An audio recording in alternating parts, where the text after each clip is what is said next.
Chapter 123. Tan Xiu stared blankly for a moment before he nodded. He suddenly remembered a saying, "You can go anywhere in the world with a certificate, but you can't go anywhere without one." This saying was the evolved version of, "You can go anywhere in the world with money, but you can't go anywhere without money." This was also a stark illustration of the importance of a certificate in the real world. In this era, people not only looked at the face, but also the certificate. "I'm relieved that you're handling this matter. I'll be waiting for the good news," Tan Xiu said in a dull tone as he put on a posture that said, "You can go now." Li Hongji looked at Tan Xiu's appearance as he secretly smiled wryly in his heart. He was a dignified divine doctor's successor, the president of Star City Chinese Medical Hospital, and a Grand Master professor in the medical field. Yet, he unexpectedly had no choice but to be humble in front of Tan Xiu. This is really fucking suffocating. Even Li Hongji, who had cultivated his mind, couldn't help but burst out a curse word inside his heart. Along with the departure of Li Hongji and the inpatient department's director, Tan Xiu's vision shifted back to Banzhou, Dingzi, and the others as he spoke with a sinking tone. "Now, you can tell me the specific reason. Why did Tai Long have a conflict with you? He even dared to beat my mom." A bit of anger was revealed on Banzhou's face as he said, "Yesterday at noon, we were helping out in the restaurant. Because there were a lot of guests, there was a very long waiting line. Therefore, Tai Long brought a few people to our restaurant to have a meal. Because there were no seats, he asked us to drive away the other table's guests. Big Boss didn't want to, so Tai Long beat them.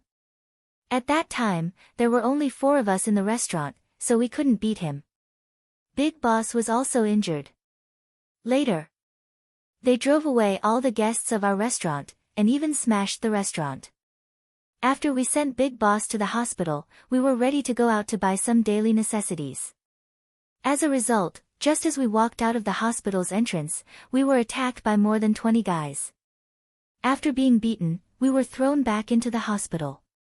Tai Long also threatened that unless the Big Boss kowtowed to him as an apology and compensated him with a satisfactory amount of mental damage compensation, we would have to stay in the hospital forever.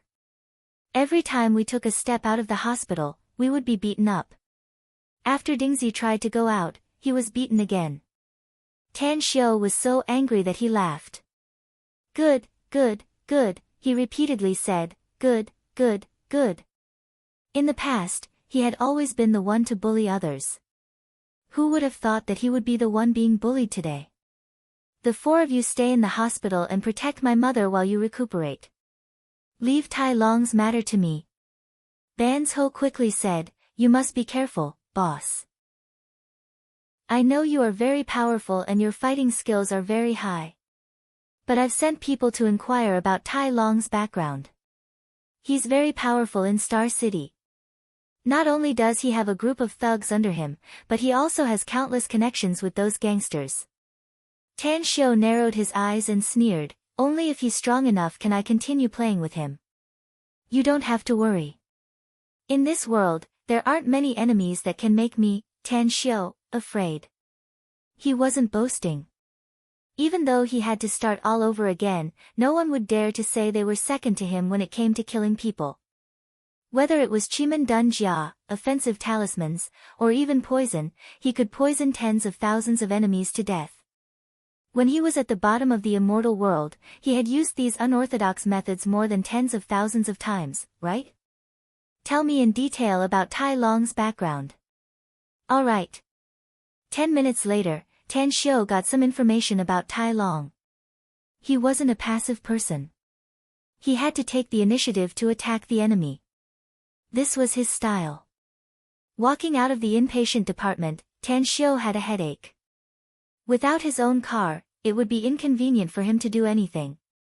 He was considering whether he should take advantage of the summer vacation after the college entrance test to get his driver's license. At the entrance of the Chinese medical hospital, just as Tan Xiu walked out of the door, he was keenly aware that there were some sloppy youths in the surroundings who looked at him from time to time. They had dyed hair and wore strange clothes. Their sleeves were bulging. Apparently, they were carrying sticks and other weapons. It should be them. Tan Xiu's complexion turned cold. He quickly locked on one of the most obvious youths and walked over. You, come here for me. Tan Xiu stopped 6 or 7 meters away from the other party and then provocatively hooked his finger at him. The youth with long hair dyed purple had a few ear studs on his ears. His face wasn't handsome, but there was a scar left from his glorious history. The most disgusting thing was that not only was there a pungent perfume smell on his body, but he also wore a contact lens. Call your sister. The youth glared at Tan Xiu and cursed as he slowly walked over. Tan Xiu lightly said, I don't want to hit the wrong person, so I want to ask you a question. Are you one of Tai Long's men? If you are, call all the people nearby and follow me.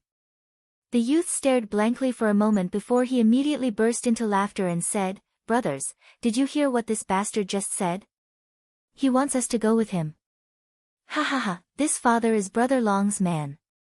You fucking know Brother Long. Why don't you kneel and kowtow to us and call us Grandpa? You're lucky. This is the hospital's entrance. Tan Xiu sneered. The youth rolled his eyes and looked at Tan Xiu as though he was looking at an idiot. More than 20 youths in the surrounding also laughed and cursed. They simply didn't take Tan Xiu seriously.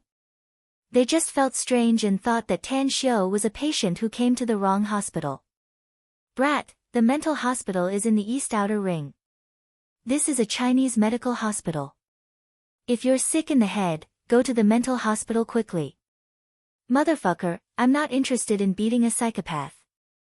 In order to infuriate them and make them beat him in public, Tan Xiu lightly said, You're the psychopath.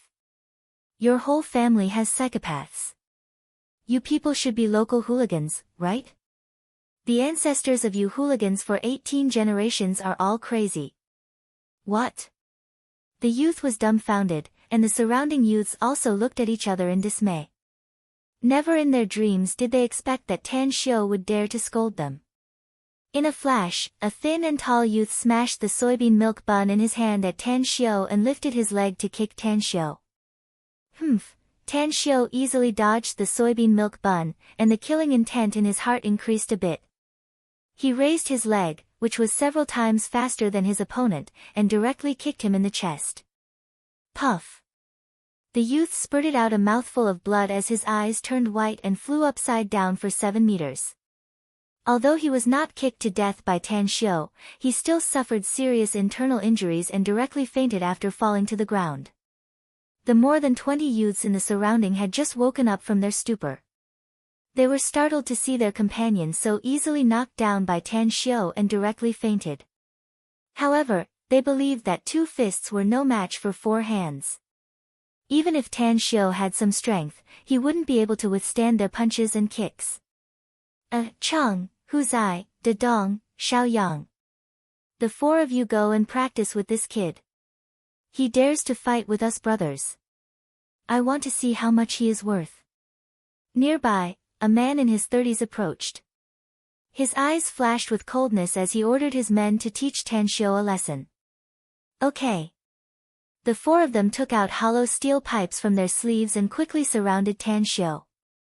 Almost in an instant, the 4 waved the steel pipes and smashed them toward Tan Xiu. Overestimating yourself. Tan Xiu moved his feet and appeared in front of Chang in an instant. His fist directly bombarded Chang's face, knocking out a few of his teeth and sending him flying with a kick. Tan Xiu easily dodged the 3 incoming steel pipes. His moves were extremely simple. Straight punch, uppercut, flying kick. From the beginning to the end, it didn't take more than 5 seconds for the remaining 3 young bullies to be knocked down. Moreover, his moves were ruthless and ruthless, breaking a few of their bones. The pupils of the man in his 30s shrunk. Looking at Tan Xiu's invincible posture, an angry expression climbed up his face. He strode toward Tan Xiu and shouted, Let's do it together and cripple him. Tan Xiu's complexion didn't change, but his moves were a bit faster. It was human nature to love to watch a good show. The scene of Tan Xiu being besieged by more than 20 people naturally attracted many passers-by to stop and watch. Many people were shocked when Tan Xiu easily knocked down 5 youths. But when they saw nearly 20 youths armed with lethal weapons pouncing toward Tang Xiu, they were secretly startled and broke into a cold sweat for Tang Xiu. This young man is really unlucky. How did he get into such big trouble? He's very good at fighting and can knock down 4 people in one breath, but nearly 20 people can't be defeated by an individual's strength. These hooligans are too arrogant. They even dare to openly commit violence in front of the hospital. Aren't they afraid of legal sanctions? Don't you know? This morning, a young man was beaten up in front of the hospital. It seems that it was also done by these people. They're really arrogant. The hospital doesn't even care. How can they care? They did it outside the hospital. Moreover, when the hospital security guards rushed to the door, these hooligans had already run away after beating up people. Where can we find them? The police came today, but the beaten people seem to be deliberately hiding from the police. I really want to help that young man and beat these hooligans away. In broad daylight, these bastards are too arrogant. Tan Xiu's moves were extremely fast. His fists hit the flesh, and his figure was lightning fast. Although he only used 10% of his strength, he still knocked down nearly 20 youths in just a few seconds. Even the man with some martial arts background was seriously injured by him. He vomited blood and retreated. The young hooligans curled up on the ground and wailed in pain. Each and every one of them was extremely miserable. Steel pipes and knives could be seen everywhere around them. At this moment, the whole scene became dead silent. The surrounding onlookers opened their eyes wider than copper bells, and subconsciously raised their hands to cover their mouths. Shock.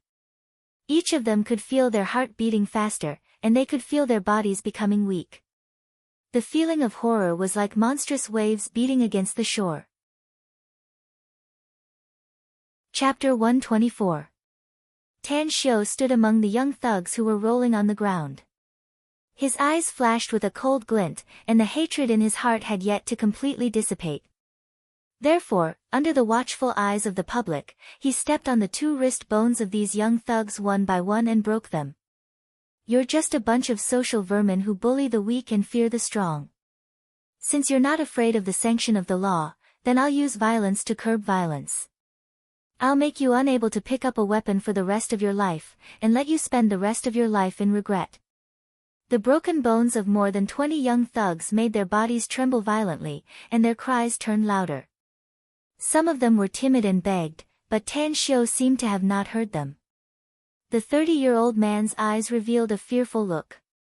He didn't run away after being injured, but looked at Tan Xiu with a vigilant expression. However, after seeing Tan Xiu's ruthless and merciless performance, he was afraid. He even regretted that he didn't turn around and run away just now. You, don't come here. The man subconsciously stepped back and looked at Tan Xiu, who was walking step by step towards him as he involuntarily shouted. Tan Xiu coldly smiled. He instantly dashed forward and appeared in front of the man. His palm fiercely slapped the man's face. The man's cheekbone was broken, and his body flew out upside down. Tan Xiu also did the same thing as he stepped on the fainted man's wrists and broke them. If people don't offend me, I won't offend them. But if people offend me, I'll pay them back tenfold. This was Tan Xiu's principle and also his bottom line. Every dragon has a reverse scale, and his mother, Su Lingyun, was Tan Xiu's reverse scale. If anyone dared to scold his mother, he couldn't wait to kill that person. But now, someone actually injured his mother, which really angered Tan Xiu. Suddenly, Tan Xiu's expression moved. He was keenly aware that 5 or 6 security guards rushed out of the hospital with electric batons. He didn't stop and directly slipped into the crowd and quickly disappeared outside the hospital. Chen Tao was the security captain of Star City Chinese Medical Hospital. He was very angry today because some thugs appeared near the hospital early in the morning and even injured an injured person. However, when he received a report that more than 20 hooligans were surrounding a teenager outside the hospital, he immediately rushed out of the hospital with the hospital's security guards. What happened? Chen Tao stared at the scene in front of him with his mouth agape. A huge question mark appeared on his head. Didn't they say that there were more than 20 hooligans surrounding and attacking a young man? Why were there more than 20 hooligans rolling around on the ground? An old man in his 70s cautiously approached Chen Tao's group and whispered, "Are you the security guards of the Chinese medical hospital? Fortunately, you came late. Otherwise, there would be no one to teach them a lesson for their parents." That young man was really amazing. He had beaten more than 20 bad guys to the ground by himself. This old man has seen a lot of martial arts movies, but none of them are as exciting as today's scene.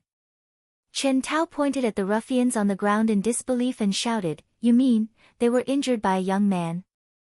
The old man nodded and said, "Of course. All of us are nearby, and our eyes are sharp. He single-handedly beat up all the hooligans who were armed with weapons. Furthermore, that young man said it well. Since these hooligans are not afraid of the police, then he will use violence to curb violence and solve these scourges and malignant tumors for society." Chen Tao shook his head and said, "Old man, please don't joke around. Even if one person is powerful, how could he possibly beat more than 20 people? Did that young man have a helper?" A middle-aged woman nearby said with a smile, "What helper?" "It was indeed that young man who beat them." "You don't know. He's simply the reincarnation of Bruce Lee. It's like he's possessed by the god of war. His speed is too fast, his strength is too great, and his fighting prowess is too amazing. If your hospital's security guards can be half of his, no, 1/10 of his strength, you can maintain the safety of the entire hospital by yourself." Chen Tao's forehead was full of black lines. Subsequently, he inquired and finally confirmed that the person who had seriously injured more than 20 hooligans was indeed a young man. After asking clearly, since he couldn't find the young man, Chen Tao fiercely kicked one of the wailing and howling youths and then loudly ordered, "Take them to the hospital. After all, they're injured, and our hospital can't just watch them die. But ask them if they have money. If they don't have money, they can't treat these social vermin." "Alrighty." The other security guards were also impolite as they grabbed those hooligans like dead dogs and dragged them into the hospital. At the president's office, Li Hongji's smoking addiction was aroused. He rummaged through the drawers and found an unopened pack of cigarettes. He took it out and lit it up as he happily took a few puffs. In his mind, he was thinking that the Chinese medical hospital was able to win over such a powerful doctor like Tan Xiu. It would cause a sensation in the entire medical circle in Star City. No. It's not just the Star City medical circle, but the entire country's medical circle. Won't our Star City Chinese medical hospital rise to fame? This old man has been staying in this hospital for most of my life, and I finally made a contribution to the Chinese medical hospital. Li Hongji smiled as he thought about it. His face was glowing as if he had met the second spring of his life. Knock, knock. The office door was knocked. Li Hongji looked up and saw Long Zhengyu standing at the door. He was immediately surprised and said, "Zhengyu, why did you come here?" Long Zhengyu entered the office and said with a forced smile, "Uncle Li, you old man, you only said half of what you wanted to say. How could I not come here personally? You asked me about Tan Xiu on the phone and said that he made your junior brother lose face in Jingmen Island. I was afraid that you would make things difficult for Tan Xiu in order to avenge your junior brother." Li Hongji was at a loss whether he had to laugh or cry as he said, "Am I that narrow-minded? Besides, I've clearly understood the matter. It was my junior brother's skill that was inferior to others. He couldn't cure the patient's strange disease, and instead, he looked at Tan Xiu's young age and ridiculed him. Sins committed by heaven can be forgiven, but the sins committed by oneself can't be avoided. How can I make things difficult for Tan Xiu for this matter? You stinking brat, you're looking down on your Uncle Li, aren't you?" Long Zhengyu quickly said with a smile, "So that's what happened. It was me who was narrow-minded and thought badly of the noble Uncle Li. In order to apologize to you, I'll go home tonight and steal a bottle of the best quality Wu Yangye that my dad has treasured for more than 20 years. treasured for more than 20 years. The best quality wool yang. My old classmate actually has the best quality wool yang that he has treasured for more than 20 years. Li Hongji angrily said, that bastard Long Hanwen. He used to deceive me with trash wine before. No, Sigh. Nephew Zhengyu, I really have to trouble you with this matter. As long as you can steal it for me, Tan Xiu's expenses in our hospital will be waived. Also, I'll assign a nurse to take care of his mother. After saying that, his eyes suddenly turned as he chuckled and said, if you can help me steal 2 bottles, I'll use the highest standard treatment in our hospital to hire Tan Xiu to be our hospital's Chinese medicine doctor. I'll give him a doctor's qualification certificate and let him take charge in the outpatient department. How about it? Long Zhengyu didn't realize it just now. Upon hearing Li Hongji's words, his eyes stared wide as he said with astonishment, Tan Xiu has medical skills. You're not joking, are you? Li Hongji snappily said, do I look like I'm joking with you? Not only does Tan Xiu have medical skills, but he's also absolutely a brilliant one. My junior brother and I are the descendants of a divine doctor, yet he was able to cure a strange disease that both of us couldn't. Don't you think he's amazing? Long Zhengyu stared blankly for a long time before he forced a smile and said, Uncle Li, I already knew that Tan Xiu is amazing, but I didn't expect him to be so amazing to the point of defying the heavens. I haven't known him for a long time, and I haven't been in contact with him many times. But every time I see him or hear his legends, I find that he's really unfathomable. There's almost nothing he can't do. President, there's an accident. Outside the office, a doctor in a large white coat rushed into the office. Li Hongji frowned and shouted in a deep voice, what are you panicking for? Get the hell out of here. Knock on the door. The doctor's face froze and immediately revealed a frightened expression as he obediently walked out of the door. Taking advantage of this opportunity, Li Hongji struck while the iron was hot and said, Long Zhengyu, do you agree or not? If you don't have these 2 bottles, Tan Xiu's matter can't be solved. I agree. Long Zhengyu gritted his teeth and nodded. Although his father only had 2 bottles of the best quality wool yang, he would immediately tell him after he stole it. Regardless of what means his father used to snatch it back or drink it together, it had nothing to do with him. Li Hongji was in a good mood after his evil plan succeeded. After hearing the knocking sound, he waved his hand and said, come in. Tell me, what's the matter? What made you so flustered like this? The doctor hurriedly said, President, I was just about to go out to handle some affairs, but I found more than 20 hooligans besieging a young man at the hospital's entrance. That young man seems to be Tan Xiu, Mr. Tang. I saw him when I went to the inpatient department with you. Li Hongji and Long Zhengyu's complexion greatly changed at the same time. Both of them cared about Tan Xiu very much. Almost without much hesitation, they hurriedly ran outside the door. Have you notified the security team? Captain Chen has already led the security team there. But don't be anxious, President. I haven't finished talking yet. The doctor in white coat called out. While running outside, Li Hongji said, let's go and talk. The doctor in white coat forced a smile.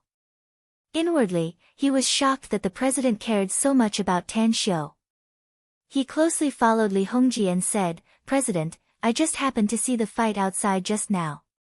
More than 20 hooligans besieged Mr. Tang, but they were seriously injured by Mr. Tang, while he was unscathed. More than 20 injured hooligans have been taken to the hospital by the hospital's security guards. They said that they will be treated. Chapter 125. What? Li Hongji thought that there was something wrong with his hearing. His footsteps came to a halt as he stared at the doctor without blinking and angrily said, Are you kidding me? Tang Xiu alone was able to severely injure more than 20 hooligans. Is there something wrong with your brain? Or are you talking in your sleep? The doctor forced a smile and said, President, even if you give me 100 guts, I still won't dare to deceive you. I've seen it with my own eyes.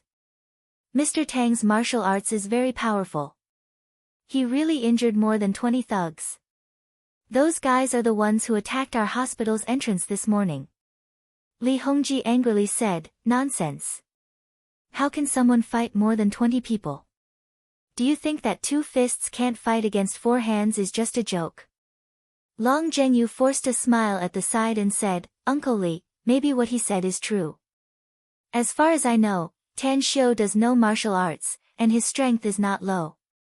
Li Hongji stared blankly for a moment as he said with an inconceivable expression, even if he knows martial arts and is very powerful, how can he fight more than 20 people?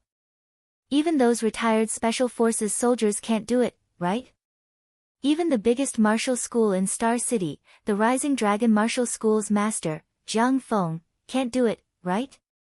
Long Zhengyu calmly said, if Tan Xiu's medical skills are not better than your junior brothers, do you think that Tan Xiu's medical skills are better than your junior brothers? This. Li Hongji was speechless. Long Zhengyu looked at the doctor and asked, where is Tan Xiu now?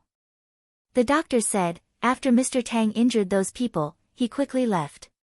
I don't know where he is now. Long Zhengyu nodded as he took out his mobile and dialed Tan Xiu's number. What's up? Tan Xiu's cold voice came from the phone. Long Zhengyu said, Tan Xiu, I'm at Star City Chinese Medical Hospital. I heard that you injured more than 20 thugs who besieged you outside the hospital. Is it true? Yes. Long Zhengyu angrily said, who are they? Let me help you. Tan Xiu directly refused, I'll take care of this matter. Thank you for your kindness.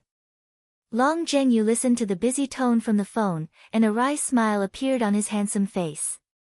He really admired Tan Xiu's personality. Star City Rich and Powerful Entertainment Club. In the luxuriously decorated KTV private room, although the card game had resumed, Tai Long was clearly somewhat absent-minded. His luck was no longer as good as before. Old Tai, I think you should stop letting your imagination run wild. If it was a blessing, it wasn't a curse. If it was a curse, it couldn't be avoided. What you need to do now is to be prepared. If the person investigating you has a strong background, then you must run immediately. If the opponent was weak, then he would play with them. The slightest movement of the wind and the slightest feeling of danger will mess up your mind. When trouble comes, you will be flustered, a middle-aged man said indifferently as he smoked a cigarette. Another person also said, that's right. If the opponent is very strong, there is nothing we can do. But if the opponent is ordinary, even if he's on the same level as you, the few of us together can trample him to death. So, you must be prepared in advance. If the enemy doesn't move, we won't move. If the enemy moves, we'll move first. Tai Long nodded with a pensive expression and said, what you said makes sense. It seems like I'm thinking too much. You have offended a lot of people these days, so you need to be vigilant all the time. Otherwise, you might be stabbed in the back one day. After saying that, Tai Long threw the cards in his hand on the table. He looked at a middle-aged man and said, I've prepared 4 million yuan. I'm ready to take over the parking lot project near the Star Garden Square. Are you interested in doing it with me? Ring, ring, ring. Just as Tai Long's voice fell, his mobile phone rang again. Tai Long's brows wrinkled. He grabbed the phone and answered, what's up? After a moment, Tai Long suddenly stood up from the chair. A shocked expression appeared on his face as he shouted, are you fucking lying to me? One person seriously injured more than 20 of you. Are you stupid or am I stupid? What? Really? I got it. After hanging up the phone, Tai Long looked at the 3 people with a livid expression and said with a sinking tone, gentlemen, I'm afraid I've really provoked some trouble this time. Moreover, I'm afraid I really didn't expect this trouble. What kind of trouble? One of them's expression moved and immediately asked. Tai Long said, do you still remember that I told you that I went to a restaurant to eat yesterday? The result was that the other party didn't even vacate the table for me, so I injured the owner and staff of the restaurant, and smashed the restaurant? I couldn't vent the hatred in my heart, so I sent some people to wait at the entrance of the Chinese medical hospital. As long as they come out, I'll beat them up. Just now, more than 20 of my subordinates were all severely injured. What's their background? I don't know. Tai Long forced a smile as he shook his head and said, regardless of their background, the trouble this time is not small. Do you believe it? The one who seriously injured more than 20 of my men turned out to be a young man of about 20 years old. It's really strange. How could one person seriously injure more than 20 people? Could it be that your men lied?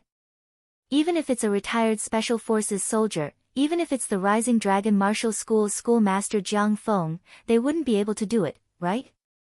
Tai Long shook his head and said, my men don't dare to lie to me, because they know the consequences of lying to me. The other 3 men looked at each other in dismay. A feeling of dread also rose in their hearts. If the other party also sent more than 20 people to beat all of Tai Long's men, they might not think that there was any problem. But the key was that the other party was only one person. One person.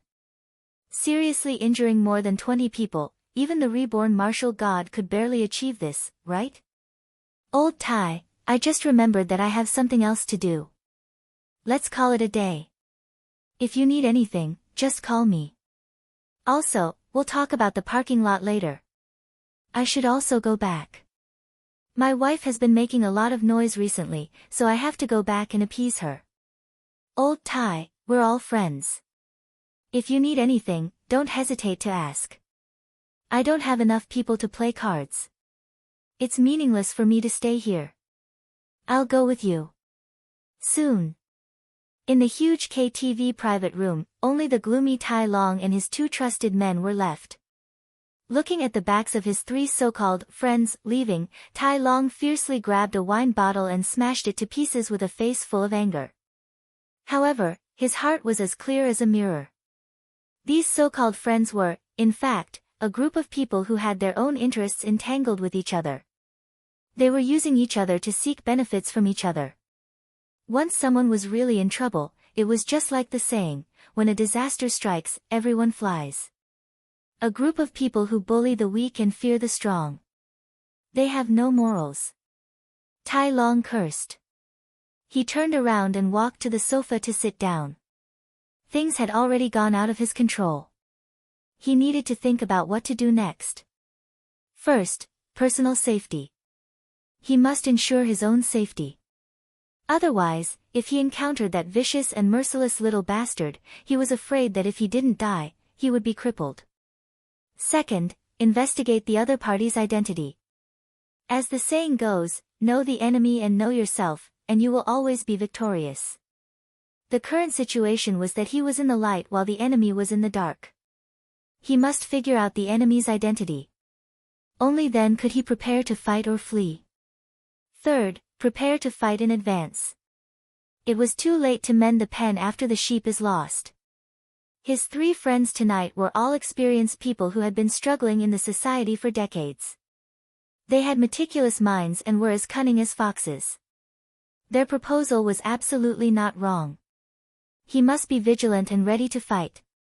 Tai Long raised his hand to touch his chin. The light in his eyes was even brighter. He was able to build such a big family business with his bare hands. He was also a brave and resourceful person. After thinking for a moment, he grabbed his phone and dialed a friend's number. Daji, I heard that you have some friendship with the people from the Rising Dragon Martial School. I don't know if you can help me build a bridge. Meet the other party. I have some matters that I want to ask them for help. Don't worry. You will benefit from it. It's settled. I'll treat you to lunch. Let's go to the Long's dining hall. Tai Long put away his phone. The smile on his face receded like a tide. He looked at his 2 subordinates and spoke in a deep voice, call some people to wait outside the Long's dining hall. Also, tell them to bring their weapons. In case the situation changes, we'll immediately act. You 2 must also bring your weapons with you. Humph, There are so many people who practice martial arts these days, but this father has never heard of anyone who can block a gun. The two tall and sturdy big men looked at each other with a ferocious expression on their faces. They heavily nodded and walked out of the box's door. At Star City Chinese Medical Hospital. Two police cars roared and stopped in the parking lot in front of the hospital building. A valiant and formidable-looking Cheng Xuemei stepped out of the police car. Chen Tao, the captain of the hospital's security team near the parking lot, hurriedly rushed over. "Captain Chen, we meet again." Cheng Xuemei paced a few steps forward as she spoke with an expressionless face. Chen Tao smiled apologetically and said, "Captain Cheng, I didn't expect that you would grace us with your presence again. May I know what's the purpose of your visit to our Chinese medical hospital?" Cheng Xuemei frowned and said, "Don't play dumb with me. The nearby police station has received a report that more than 20 youths are besieging a young man outside the hospital. The situation is very similar to the one in the morning.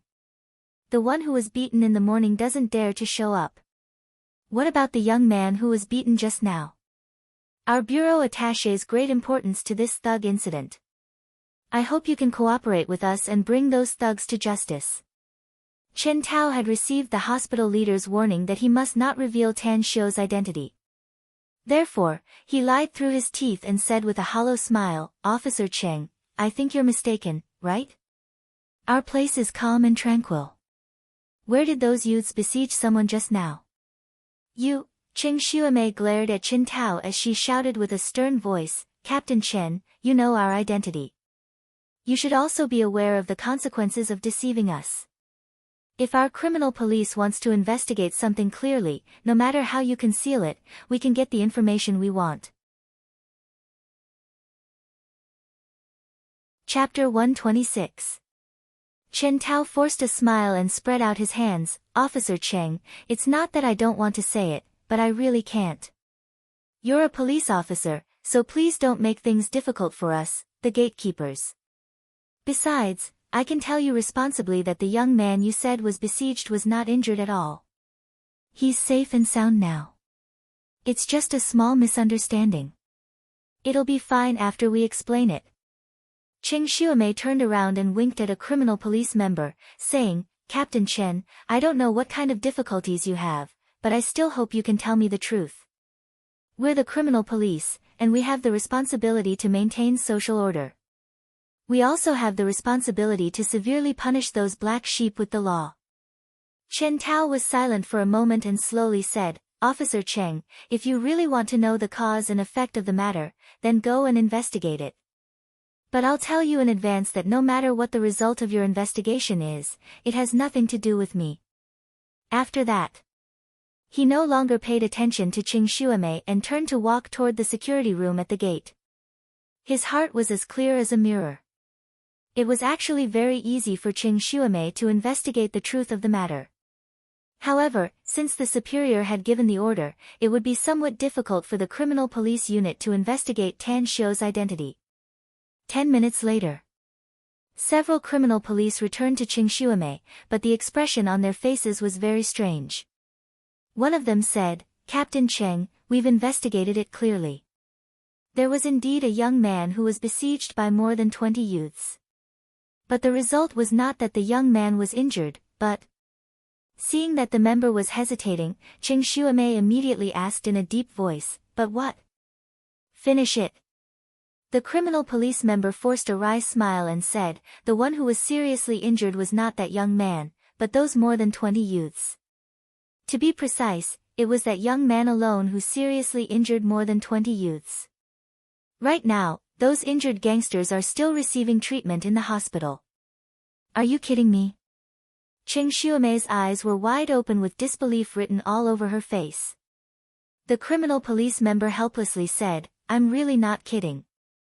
This is the result of the investigation. Unless all the people we've investigated have been given confessions. Of course, the possibility is almost zero. 1 against 20. The corners of Cheng Xuemei's mouth twitched a few times, and the shock in her heart surged like a tide.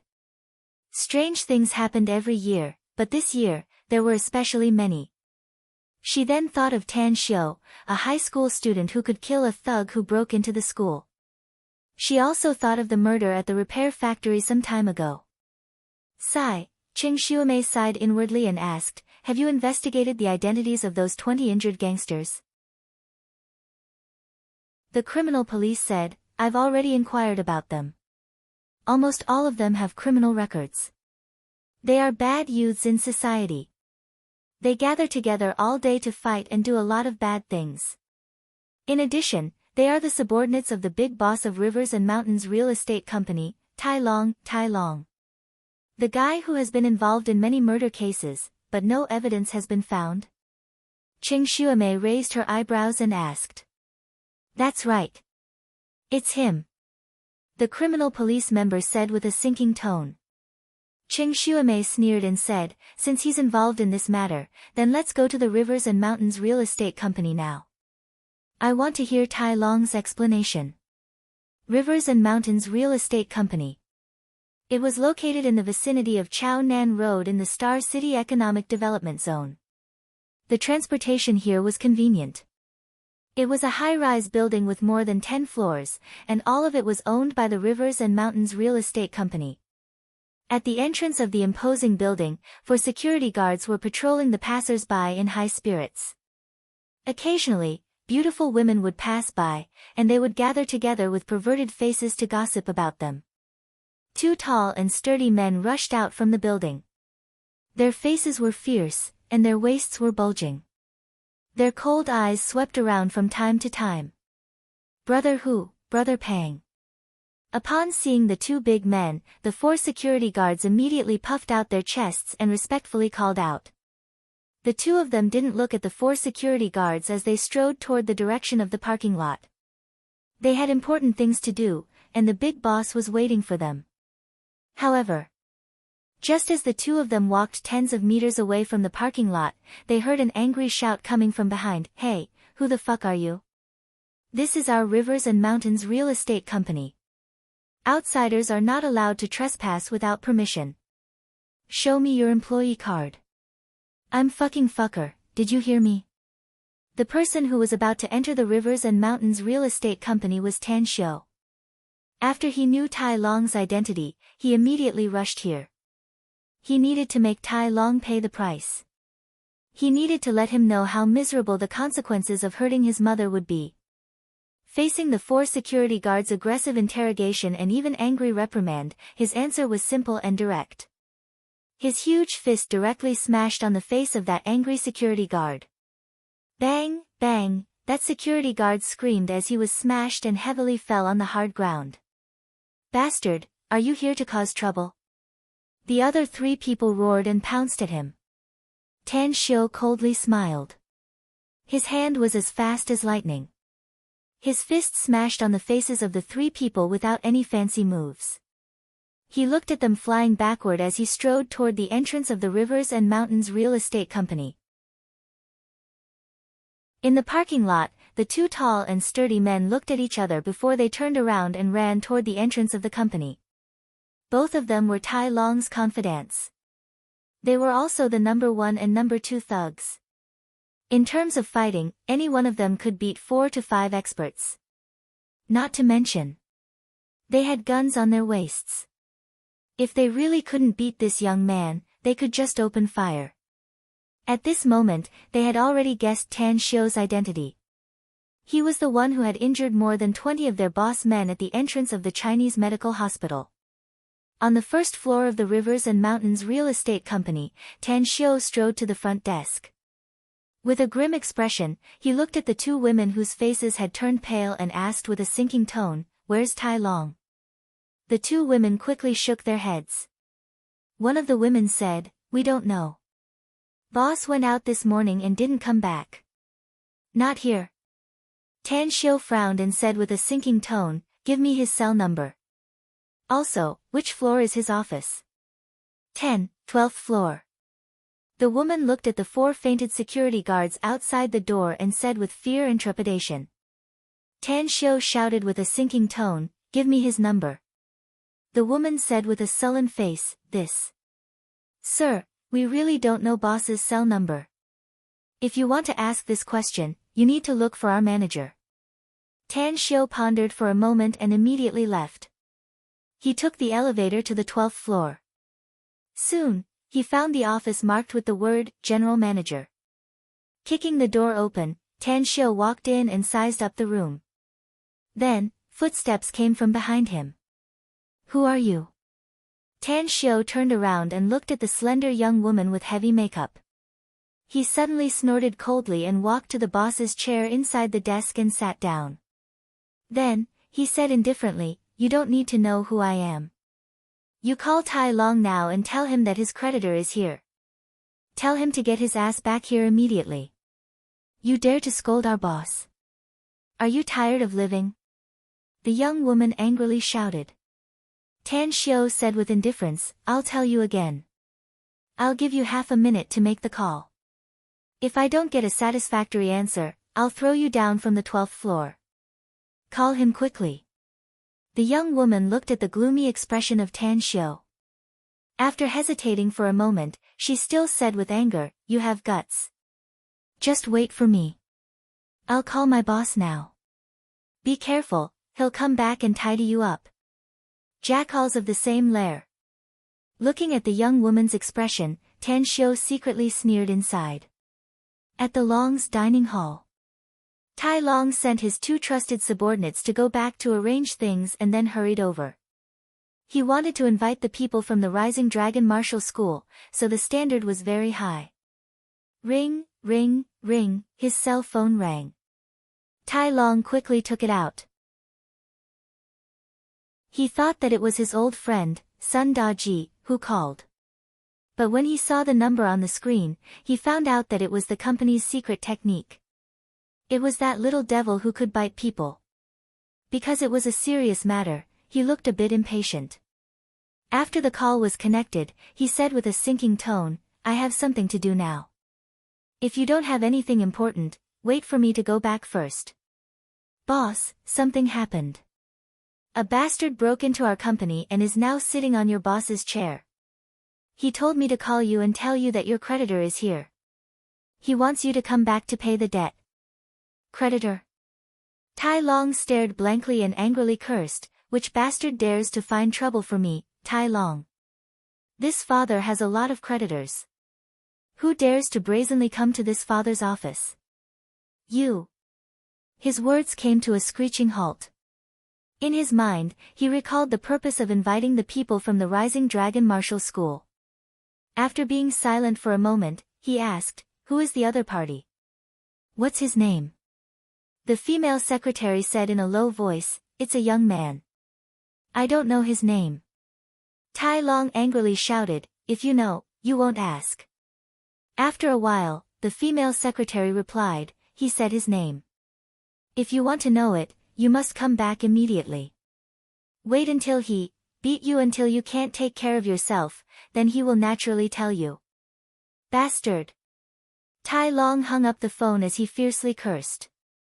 I say, Big Brother Tai, what made you so angry? You asked me to help you invite people, and I've invited them. The 4 of them are the instructors of the Rising Dragon Martial School, and their martial arts are very powerful.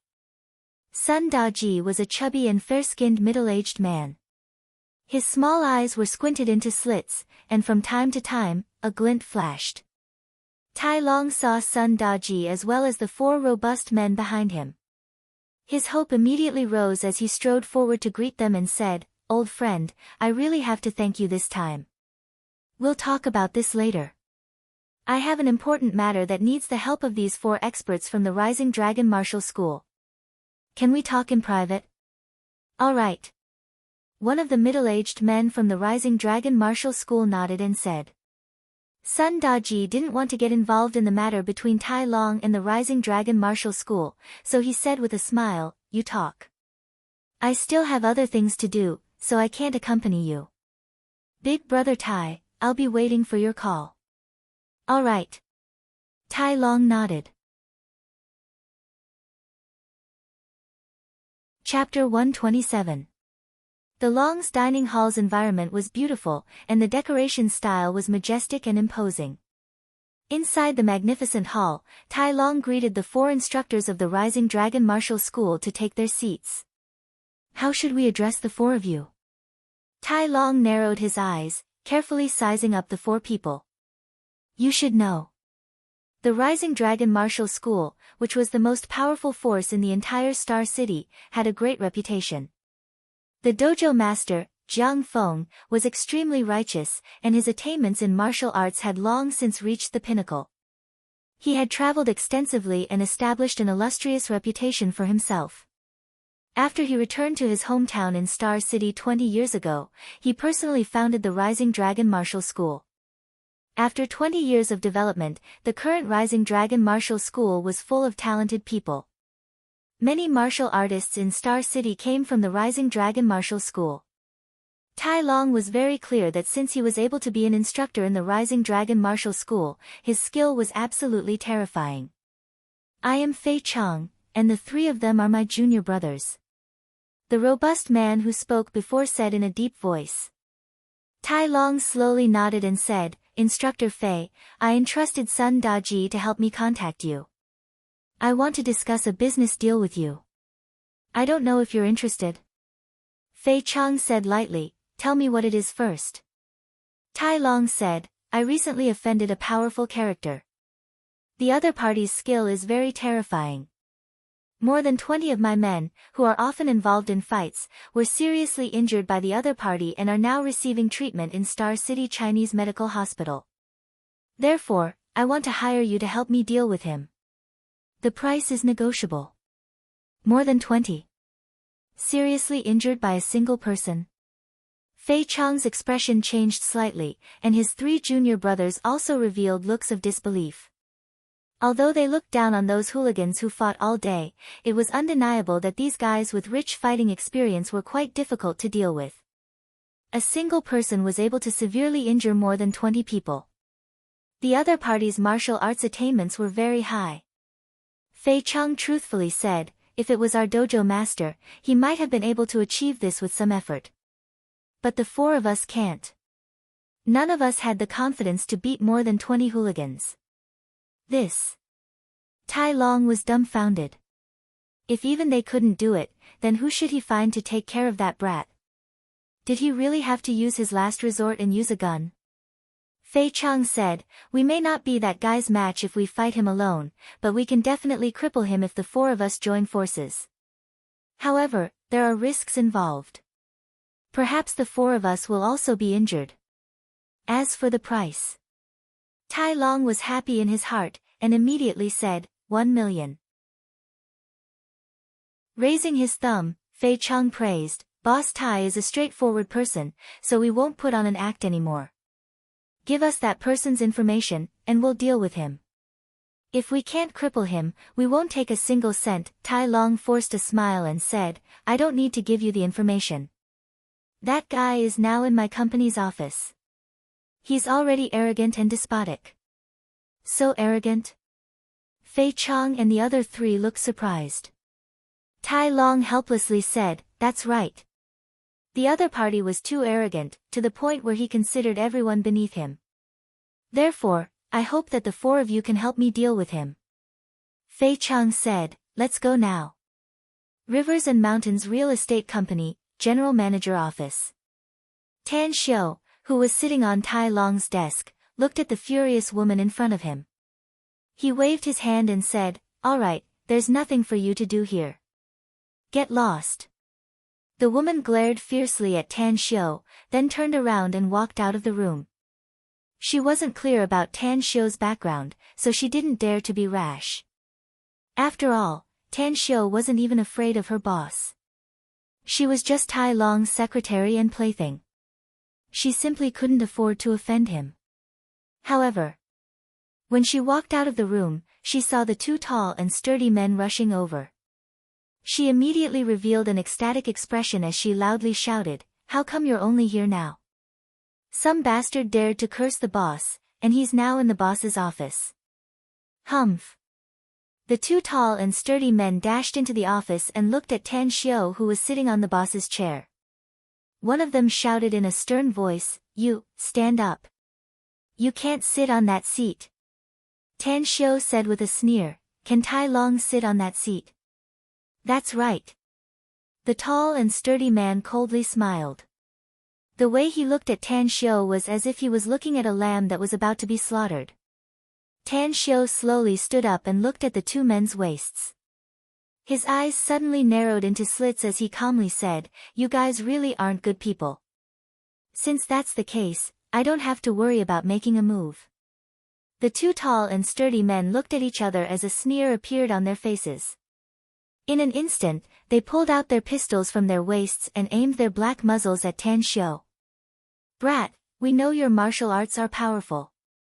But no matter how powerful you are, can you be faster than our bullets? Humph, you're just a fledgling brat who doesn't know shit. You think you can provoke anyone just because you have some skills in your hands? Today, we'll let you know how miserable the consequences of offending Brother Long will be." The tall and sturdy man laughed wildly as a crazed expression flashed in his eyes. Murder. He had done it before, and not just once. What he liked the most was to see his enemies fall in a pool of blood, begging and struggling miserably. Every time he saw such a scene, he felt as if he just drank a few mouthfuls of ice-cold beer in the hottest days of the year. The heavily made-up female secretary appeared behind the two tall and sturdy men at this moment. A gloating expression hung on her face as she looked at Tan Shou and said with a sneer, "What do you think? Are you dumbfounded now? You're just an idiot. You didn't even inquire about our rivers and mountains real estate's background and just foolishly came here to die. But if you kneel down and beg for mercy, and call us a few nice words, maybe we'll spare your life. You also need to be taught a lesson." Tan Shou coldly snorted. He instantly appeared in front of the two tall and sturdy men. His wrists flipped and instantly grabbed their wrists. Almost without much strength, he easily twisted and broke their wrists. The guns in their hands instantly fell down. Tan Shou's figure instantly appeared at the door. After closing the door, Tan Shou looked at the two men with a faint smile and said, "Now, you only have two choices. The first one is to jump from the window, and the second one is to be carried out from here. Which one do you want to choose?"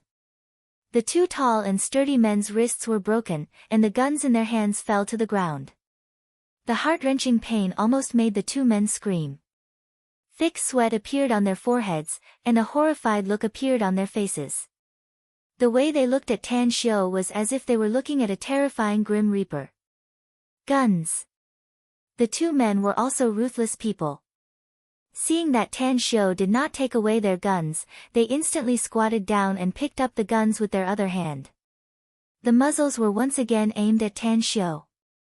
Bang, bang, this sound was not the sound of gunshots, but the sound of Tan Shou's fists heavily pounding on their faces. Along with the blooming of the peach blossom reflection, the two men were directly knocked out by Tan Shou. Aya! An ear-piercing scream came from the woman with heavy makeup. She was like a frightened rabbit, her body shivering as she hid in the corner of the wall. A grim smile outlined on the corner of Tan Shou's mouth. He kicked the gun to the woman and said with a faint smile, "I'll give you a chance to live. Otherwise, I really don't mind throwing you down from here. Think about the consequences of me throwing you off the cliff. This is more than a dozen floors high in the air, and your body should fall head first. Just like a watermelon, pop. Don't kill me." The woman screamed with a face full of fear. Regret. It was like a viper biting her heart. She regretted that she jumped out to provoke Tan Shou by relying on the two thugs of her boss. She regretted that she didn't run away earlier. "I won't kill you, but you have two choices," Tan Shou said. "You have two choices. First, you pick up a pistol and shoot each of them twice.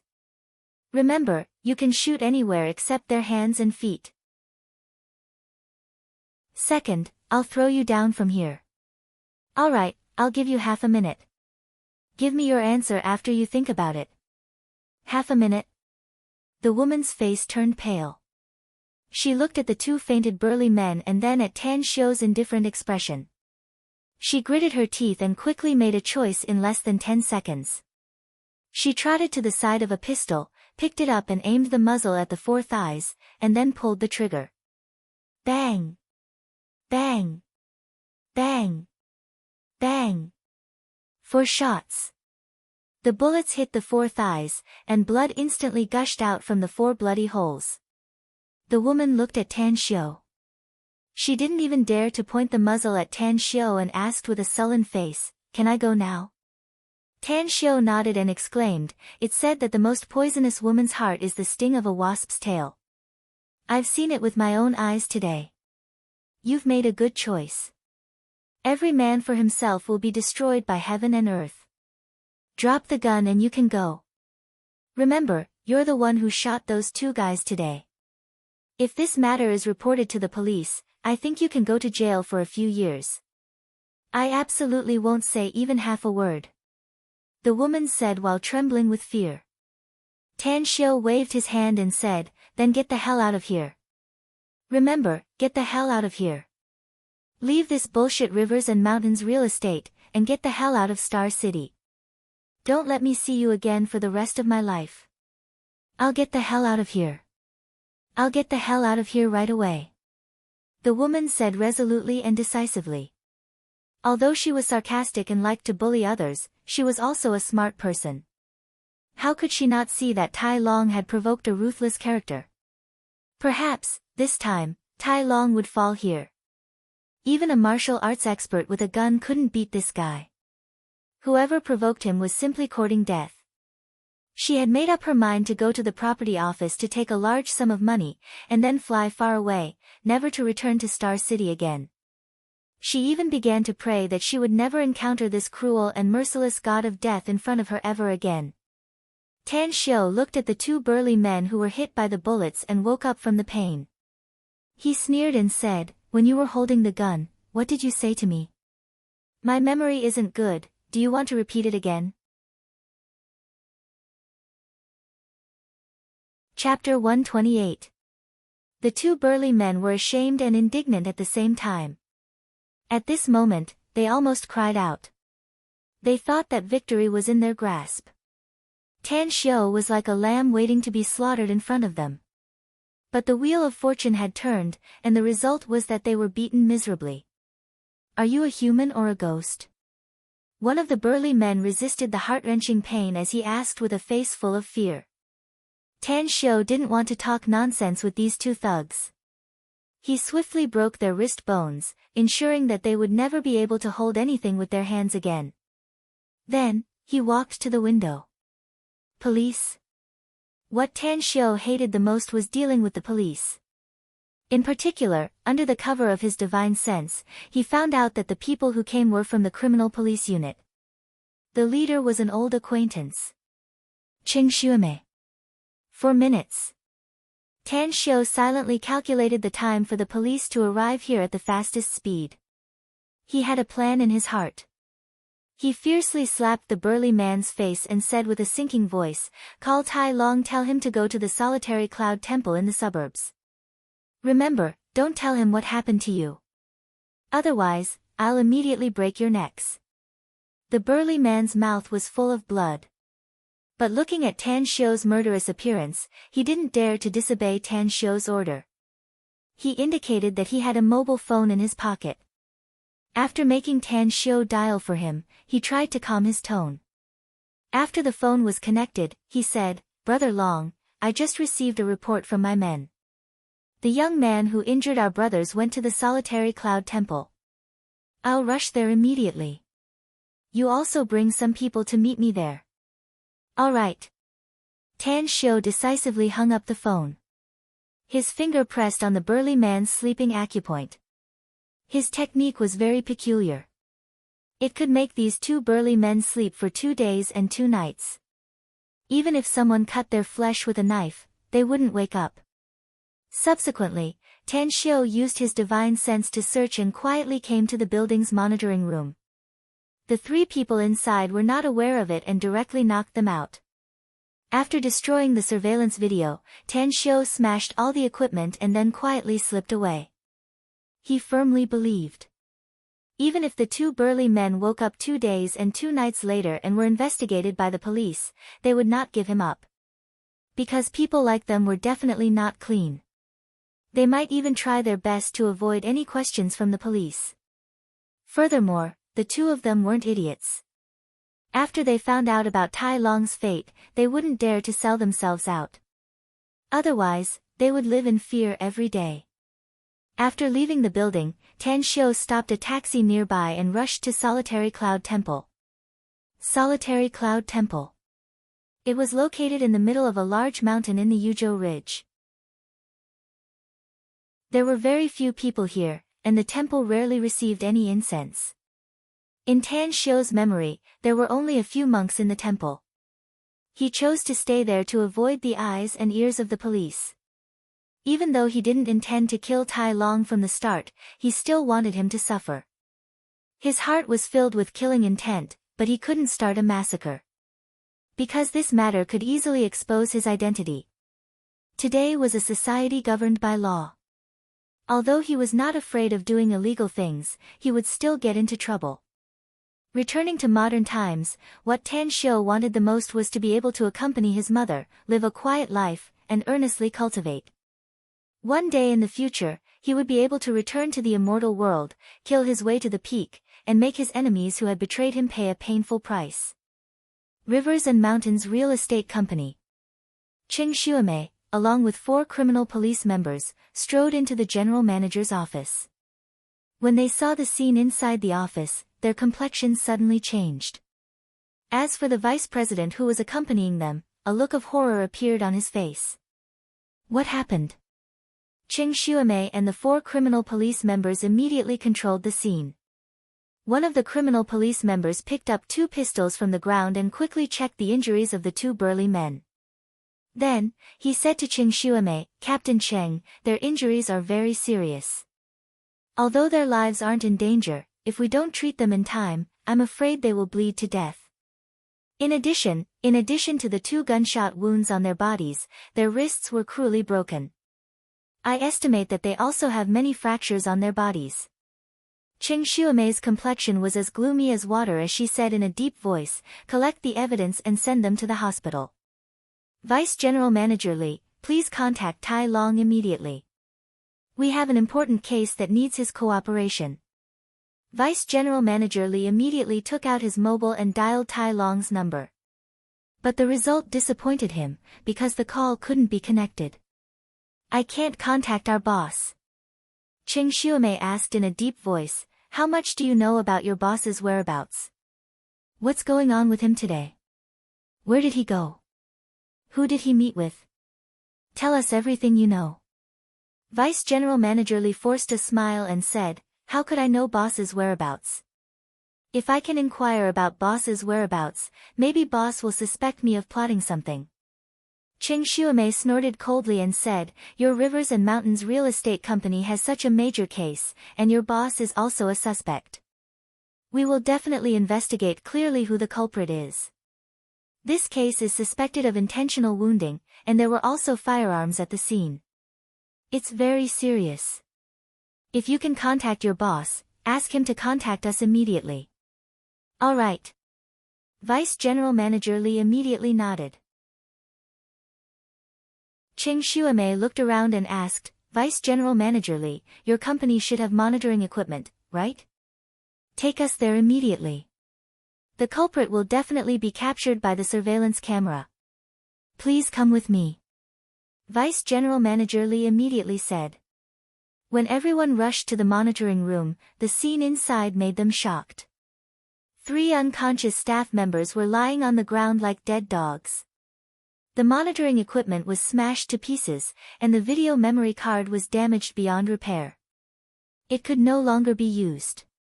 Qing Xuemei looked at Vice General Manager Li with disbelief and asked, "Such a big matter happened in your company, don't tell me the other employees don't know about it?"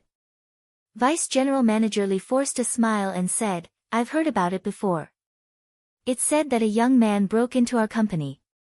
Not only did he injure our company's 4 security guards, but he also went to the general manager's office. I was busy with other things, so I didn't have time to deal with it. When I was done, you also arrived. As for the other employees, they didn't know that the young man broke in. Cheng Xuemei immediately asked, "Where are the 4 security guards? We need to ask them some questions." Vice General Manager Li's complexion slightly changed as he said, "They were sent to the hospital. I can send someone to accompany you there."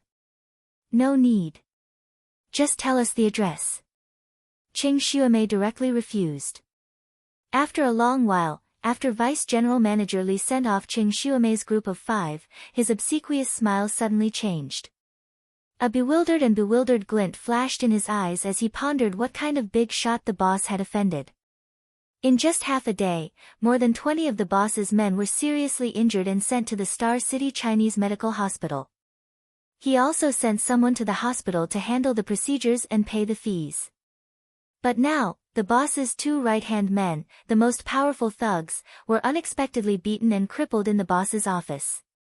Who exactly was the culprit? Would the boss be able to withstand it this time? Also, where was the boss now?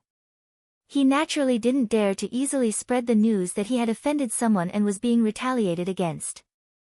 He even ordered the 4 injured security guards to keep their mouths shut. They must never cooperate with the police investigation. 2 hours later, Tan Xiu was hiding on the road leading to the solitary cloud temple. His feet stepped on the tree trunk as his body was completely hidden among the branches and leaves. His pitch-black eyes constantly swept the end of the road. "They're coming." Tan Xiu's spirit was shaken. Through the gaps between the branches and leaves, he could clearly see 5 men quickly rushing towards this direction. Because it was a mountain road, they didn't drive and just walked. On the road, Tai Long was panting. Although he used to be a man who could fight, but after living like a prince for many years, his physical condition was not as good as it used to be. On the contrary, Fei Chang's group of 4 at his side looked light as if they were walking on their feet without the slightest exhaustion. "For brothers, my men haven't arrived yet. If we bump into that brat ahead of time, I'll have to trouble you to act. This time, I'll make sure that brat won't be able to return." Tai Long panted heavily as blue veins throbbed on his forehead as he bitterly shouted. Fei Chang said indifferently, "We've been paid to eliminate disasters. We understand this truth. But, can you hurry up? We still have classes in the evening. If the master finds out that the 4 of us disappeared at the same time, he'll definitely suspect that we're taking private jobs outside. For your 1 million, we don't want to lose our current identity as coaches." Tai Long stopped his footsteps. He took out his mobile and said, "I'll call my men and ask them where they are. Our time is precious. Urge them to hurry up." Fei Chang said with dissatisfaction. Tai Long put on an obsequious smile. After he dialed the number, nobody answered. "What's going on?" Fei Chang, who stood at Tai Long's side, asked with furrowed brows. A bad premonition arose inside Tai Long's heart as he whispered, "I called my trusted men, but nobody answered. This was something that would never have happened in the past. I've asked them to ensure that their mobile phones must be on for 24 hours. If there's a call, they must answer it promptly." Fei Chang said with a cold voice, "What do you mean?" Tai Long said with a wry smile, "I suspect that something happened to them." "You're right. Something happened to them. Their ending is even more miserable than those guys I injured at the hospital's entrance. I used their lives to coerce them into deceiving you about the news of me being in the solitary cloud temple. Tai Long, there's a saying that good will be rewarded and evil will be punished. You've done too many evil deeds, and now your retribution has come." Tan Xiu quietly slipped down from the tree and appeared in front of Tai Long and Fei Chang's group of 5. Tai Long's complexion greatly changed. Disbelief burst out from his eyes as he involuntarily exclaimed, "How is this possible? My 2 subordinates have guns on them. How could you possibly hurt them?" Tan Xiu said with a sneer, "You're like a frog at the bottom of a well. I don't need to explain it to you. I won't kill you today. But you've injured my mother and several of my men. We'll settle this account." Today's second chapter will be posted, followed by another chapter at noon and 6 p.m. Altogether, there will be 4 chapters with more than 12,000 words. I know that many brothers and sisters are waiting for Jingyi to erupt. I ask brothers and sisters to let Jingyi take a breather. Let Jingyi watch the 4 chapters every day for a period of time. When she's completely recuperated, she'll continue to go all out. Also, I'm sure brothers and sisters will support me with subscriptions and monthly tickets. I'm very grateful. Chapter 129. With a flip of his hand. A sharp Mitsubishi Army knife appeared in Tan Shio's hand as he sneered again and said, "I'll give you a choice. Do you want me to cut off your legs? Or do you want me to cut off your hands? Of course, you can also choose to let me cut off one of your legs or one of your hands." Tai Long subconsciously took a step back. Suddenly, he realized that there were 4 experts from the Rising Dragon Martial School around him. His hanging heart immediately went back to normal as he sneered and said, "What an arrogant brat. You think I can't do anything to you just because you can deal with my men? Have you heard of the Rising Dragon Martial School? These 4 are the instructors of the Rising Dragon Martial School. They are martial arts experts. I specially invited them to deal with you. If you know what's good for you, then apologize to me and we'll end this matter.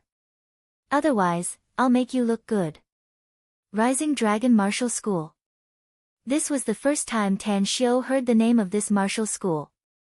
He calmly shook his head and said, "I'm just a high school student. I've never heard of its name. The 4 of you, I hope you won't intervene in the grudge between me and Tai Long, otherwise, I can't guarantee that you won't get hurt." Fei Chang took 2 steps forward as he coldly looked at Tan Shio and said, "You were hiding in the dark just now, so you should have heard what I said. We've received money from others to eliminate disasters. We've received Boss Tai's money, so we have to do things for him. I heard that you're an expert, and we're also martial artists. So, we want to have a match with you."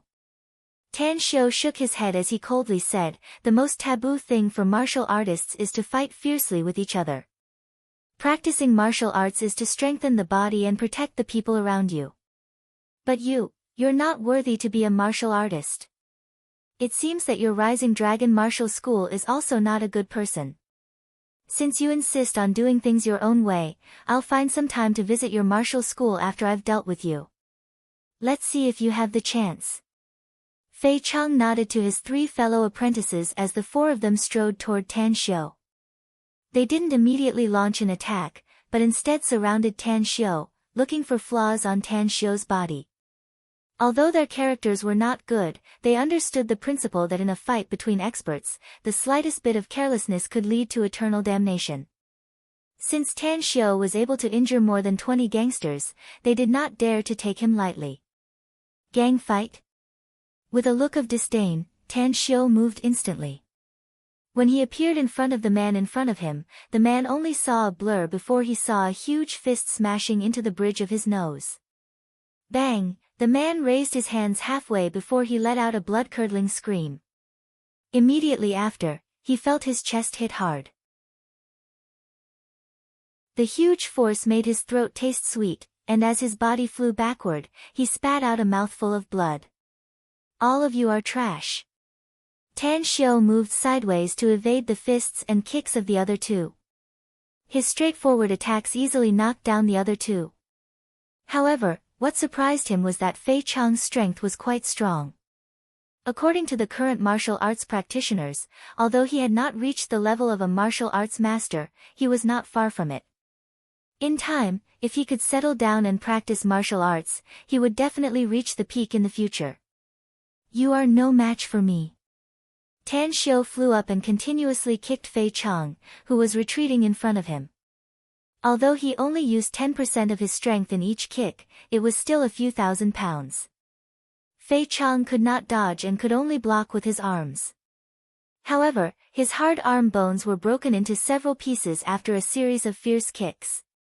"Stop!" Fei Chang rolled on the ground and avoided Tan Shio's kick with great difficulty. Tan Shio ignored him. He did not need to guess to know what Fei Chang was thinking. Fei Chang wanted to admit that they could not beat him and hoped that this matter would end here. The friend of the enemy was the enemy. Since Fei Chang had been paid to eliminate a disaster, he had to accept the painful consequences of failure. Bang! Tan Xiu kicked his chest sideways. As Fei Chang's sternum broke, he did not hesitate to grab Fei Chang's arm and twisted it hard. Ah! The piercing pain made Fei Chang scream miserably. Tan Xiu slapped him to the ground and sneered, "A loser should have the attitude of a loser. When you agreed to help Tai Long, you should have thought about the consequences of failure. I'll cripple each of your hands as a small lesson. If you dare to commit crimes again, I'll personally break your good legs and left hand." After saying that, he no longer paid attention to the four people who were screaming miserably. His eyes looked at Tai Long, who had fled dozens of meters away and was constantly looking back. "Since you've come, it's impossible for you to leave unscathed," Tan Xiu shouted. His figure was as fast as lightning. In just a few breaths, he had already appeared behind Tai Long. He forcefully punched Tai Long's back, sending him flying 6 or 7 meters away and heavily smashing him to the ground. What a fast speed! Although Fei Chang was wailing miserably, his consciousness was very clear. His eyes had never left Tan Xiu's figure. Although he knew that Tan Xiu's speed was extremely fast, he didn't expect it to be this fast. What he saw just now was only the afterimage left by Tan Xiu. He found it hard to believe that the human body could be this fast. Even a martial arts grandmaster couldn't do it. In addition, his heart was also full of regret. He regretted taking this private job. In the past, when he secretly took a private job behind the Master Jiang Feng's back, he already knew that this day would come. But he didn't expect that this day would come so fast. Moreover, he was defeated by a young man in his 20s. Tan Xiu strode to Tai Long's side. He reached out and picked him up from the ground. He ruthlessly slapped his face until his face turned into a pig's head. Then, he twisted his hands and broke his legs. Finally, his foot stepped on Tai Long's head. He looked at Tai Long's wriggling body and coldly said, "Surname Tai, when you bring harm to others, have you ever thought that you will be harmed by others one day? Kill me if you have the guts." Tai Long was still somewhat unyielding. His 4 limbs were broken, and he howled in pain, but he still roared loudly. The Mitsubishi army knife in Tan Xiu's hand flashed and cut off one of Tai Long's ears. Looking at the scene of blood gushing out, he sneered and said, "You're worthy to be called a man with iron bones. I like to torture a man like you. Let me hear it again. After listening to it, I'll have to think about it. Should I cut off your other ear? Or should I cut off your nose? Or maybe I should dig out your eyeballs. That's also a good choice. Scream. What's the matter with you, tough guy?" Tai Long's head was stepped on by Tan Xiu, and he felt his ears were warm. Especially when he saw the ear that was cut off in front of him, the unyielding spirit in his heart instantly vanished. He clearly saw one thing. Tan Xiu was too ruthless, too vicious. He was still young. He was only in his 40s, but he had already worked hard to accumulate a fortune of hundreds of millions. If he were to be killed by Tan Xiu now, the career and wealth he had worked hard for in the first half of his life would become a joke. It would become a wedding dress for others. He was unwilling. He was afraid of death. Listening to Tan Xiu's words, his heart was as cold as the frost in the 12th month. Cough, cough. I beg you to let me go. I'll promise you anything, and I'll never dare to offend you again. Tai Long begged. Tan Xiu removed his foot from Tai Long's face and lifted him up again. He sneered and said, "Beg me? You injured my mother, injured my men, and even arrogantly sent people to block my people outside the hospital. Why didn't you think of begging me at that time? I was wrong. I beg you to forgive me." Tai Long coughed up a mouthful of blood. He fearfully looked at Tan Xiu and begged. Tan Xiu coldly snorted and said, "To tell you the truth, I really don't want to kill you. But I'm afraid of letting a tiger return to the mountain, raising a tiger that will bring calamity. Tell me, what should I do? Ah, that's right. Look around. Although we haven't reached the top of the mountain, but this place can be considered as halfway up the mountain, right? It's also a good place to kill people and rob them, as well as destroy their corpses. Tai Long's pupils shrunk as he quickly promised, you can rest assured. I'll never have any thoughts of revenge again. Look at me, do you think I'll dare to have any thoughts of revenge in the future? As long as you let me go, I'll immediately give you all the fixed assets under my name. Then, I'll leave Star City and never come back for the rest of my life. Tan Xiu was silent for a moment. He slowly shook his head and said, you have money. In this era, money makes the world go round. Just like those 4 greedy guys. In case you want to spend money to hire assassins to retaliate, I don't want to be watched all the time. I'll give you all my money. Tai Long shouted loudly. A smile appeared on the corner of Tan Xiu's mouth as he coldly said, if that's the case, then I won't be polite. Do you know Zheng Yulong? Tai Long hurriedly nodded and said, I do. He's the general manager of the Long Group. The project I've handled was in cooperation with the Long Group. Tan Xiu lightly said, after you go back, transfer all the assets under your name to Zheng Yulong. That guy will give it to me in cash. You know Chief Long. What's your relationship with him? Tai Long hurriedly asked. A moment ago, the thought of revenge did appear in his mind. Moreover, it was very crazy. But when he heard Tan Xiu mention Zheng Yulong, it was as if a basin of cold water was poured on his head. It made his revenge mentality instantly recede by half. Tan Xiu lightly said, we're barely friends. Tai Long was perfectly aware of the Long Group's background. He also knew how powerful the Long family was. Upon hearing Tan Xiu's words, apart from deep regret, he couldn't find any other emotion in his heart. If he had known that Tan Xiu was Zheng Yulong's friend, even if he had 10 times more courage, he wouldn't have dared to smash Tan Xiu's family's restaurant and injure Tan Xiu's mother and men. Karma. An eye for an eye. Tai Long's heart turned gloomy. After thoroughly dispelling the thought of retaliating against Tan Xiu, he thought about how he had fallen to such an end. If he were to stay in Star City later, those people he had offended would probably retaliate against him crazily. After being silent for a moment, he bitterly said, I'll give all my assets to Chief Long.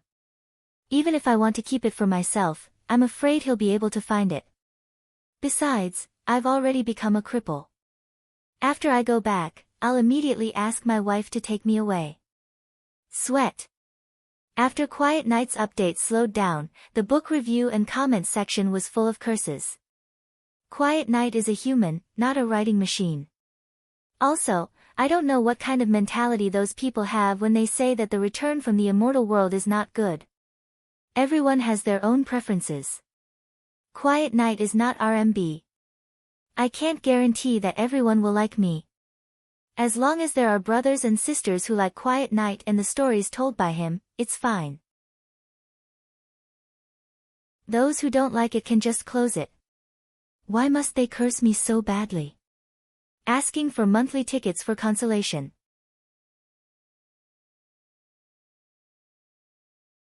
Chapter 130.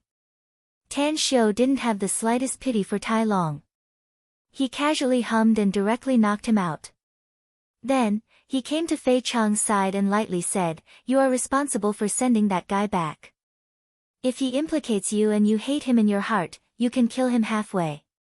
Remember today's matter, I'll personally visit your Rising Dragon Martial School next month when I have time. Don't. Fei Chang's face revealed a frightened expression as he begged, brother, please don't go to our martial school. We took a private job without the schoolmaster's knowledge. He's an upright and plain-spoken senior, and he's extremely strict with us. If he knows that we took a private job outside and did some shady business, he'll definitely kill us. I beg you. We assure you that we'll never take a private job again. We'll never do anything that's against reason and nature again. Tan Xiu indifferently said, if you knew it would be like this, why did you do it in the first place? However, it's good to know one's mistake and correct it. I hope you'll behave yourself in the future. After saying that, Tan Xiu didn't stay any longer and directly walked down the mountain. After dealing with Tai Long's matter, Tan Xiu didn't immediately go to the hospital, but returned to South Gate Town. After finding the missed calls and messages, Tan Xiu stood in the bedroom on the second floor of the villa and dialed the number of his teacher in charge, Han Qinggu. Tan Xiu, where have you been? Are you still a student or not? Do you still want to go back to school? The phone had just been connected when Han Qinggu's angry roar came from the phone. Tan Xiu removed the phone. After hearing Han Qinggu's roar, he lightly smiled and said, Miss Han, I also want to go back to school.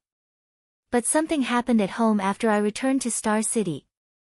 So, I'm afraid I'll have to wait for 2 days before I can go back to school. Something happened at home? What happened? Han Qinggu's anger subsided a lot, and her tone carried a lot of concern. My mom's restaurant was smashed by someone, said Tang Xiu. My mom and a few of the waiters in the restaurant were also injured. My mother is still in the hospital. Han Qinggu said angrily, who did this? Which hospital is your mother in? Which ward is he in? I'll rush over after my next class. Tan Xiu said, Miss Han, this matter has been solved. I only need to ask for 2 more days of leave before I can go back to school. There was no need for Miss Han to come over personally. In addition, there's something I want to discuss with you. What is it? Han Qinggu also realized that she was too impatient, so when she saw Tan Xiu change the topic, she immediately asked. Tan Xiu said, I promised Yuan Chuling, Qing Yan Nan, and the others that I'll help them review every night so that their grades will improve. So, can you make an exception and let them come to my house instead of going to school every night? I'll tutor them myself. Han Qinggu said angrily, you want to skip class, right? If it's a mutual help between classmates, can't you help them review at school? Tan Xiu said, my review method is very special and needs a quiet environment. I assure you that if you agree, their grades will definitely improve when the college entrance test comes. Han Qinggu was silent for a moment and then sighed, Tan Xiu, I don't know why you don't like to come to school, but the college entrance test is coming soon. Can't you even persist for less than a month? Tan Xiu said helplessly, Miss Han, I really want to give them remedial lessons. You've seen my results. If I wanted to, I could get those results every single time, or even better than that. I have my own learning method. Although there's not much time left before the college entrance test, I'm confident that I can find the key points and improve their learning level. If you don't believe me, then I'll return to school in 2 days and I promise I won't mention this matter again. At the other end of the phone, Han Qinggu was silent. She didn't know whether what Tan Xiu said was true or not, but the last sentence about trust from Tan Xiu made her feel awkward. She believed in Tan Xiu. Ever since Tan Xiu amazed the world with a brilliant feat, she firmly chose to believe in Tan Xiu. The silence lasted for a long time. After 2 minutes, Han Qinggu faintly sighed and said, since you're so sure, then I choose to trust you again. I hope you won't let me down. After saying that, she directly hung up the phone. Tan Xiu secretly heaved a sigh of relief. Every time he talked with Han Qinggu, he felt that it was more tiring than fighting. In his heart, his feelings toward Han Qinggu were very complicated. After all, Han Qinggu was like his immortal companion in the immortal world. But that immortal companion betrayed him. He was rational, so he naturally couldn't hate her. But he didn't have any feelings between a man and a woman. Tan Xiu shook his head to get rid of the complicated feelings from his mind. Then, he pulled out 2 unfamiliar numbers and dialed one of them. Not long after, Ouyang Lulu's voice came from the other side. Are you Tan Xiu? Tan Xiu rolled his eyes and snappily said, if not me, who else do you think it is? You missed my call, don't tell me you don't know my number. Ouyang Lulu angrily said, who said I don't know your number? Tan Xiu, you bastard. You freeload food, drink, and stay in my house, but you just patted your ass and ran away. You didn't even say a word to me. Do you still think of me as your friend? Who's your friend? Tan Xiu almost blurted out these words. However, after thinking about it, he felt that what Ouyang Lulu said was also reasonable. He brought Mu Qingping and her daughter to Ouyang Lulu's house to eat and stay for free, so he should say a word to her before leaving. However, who told her to sleep like a dead pig and not get up at noon? He let out a wry smile. Tan Xiu said, don't tell me you called me for this reason. If there's nothing else, then I'll hang up first. I still have a lot of missed calls and unread messages to deal with. Ouyang Lulu quickly shouted, who said I don't have anything else? I still have a lot of things to do. I'm going to Star City soon. You're a Star City resident, so shouldn't you do your duty as a host? You're coming to Star City. Tan Xiu was surprised and said, you're not staying in Jingmen Island to manage your Paradise Club, what are you doing in Star City? Ouyang Lulu proudly said, recently, 2 friends asked me to invest in a business in your Star City. So I'm going to have a look and have a good chat with them. Tan Xiu said, call me when you come. After saying that, he directly hung up the phone. Toward Ouyang Lulu, Tang Xiu had never given her a good temper. This woman had an eccentric temperament. Sometimes, she spoke very impulsively, and other times, she was exceptionally gentle. He couldn't understand which was her character. Tan Xiu scrolled to the last number and dialed it. After a while, a cold voice came from the phone. Tan Xiu. Tan Xiu frowned. He felt that the voice was somewhat familiar, but he couldn't remember who it was. After a moment of silence, he said, it's me. When do you have time? I hope you can come to the Everlasting Feast Hall again. The cold voice came from the phone again. The Everlasting Feast Hall. Gu Xiaoxue's face appeared in Tan Xiu's mind. He immediately shook his head and said, I don't have time recently. I've left Jingmen Island. Where are you? I want to talk to you. Talk about what? Let's talk when we meet. Tan Xiu said, I'm in Star City now. If you want to talk, come to Star City. Also, I hope that you won't hide anything from me in the future. I don't have any intention toward you, but I have some doubts about the 1000 Revolution Array.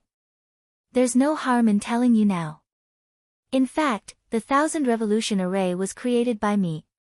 I've only taught it to one person in my whole life, and that person is my disciple. I'm very curious as to why the 1000 Revolution Array appeared in your Everlasting Feast Hall. What did you say?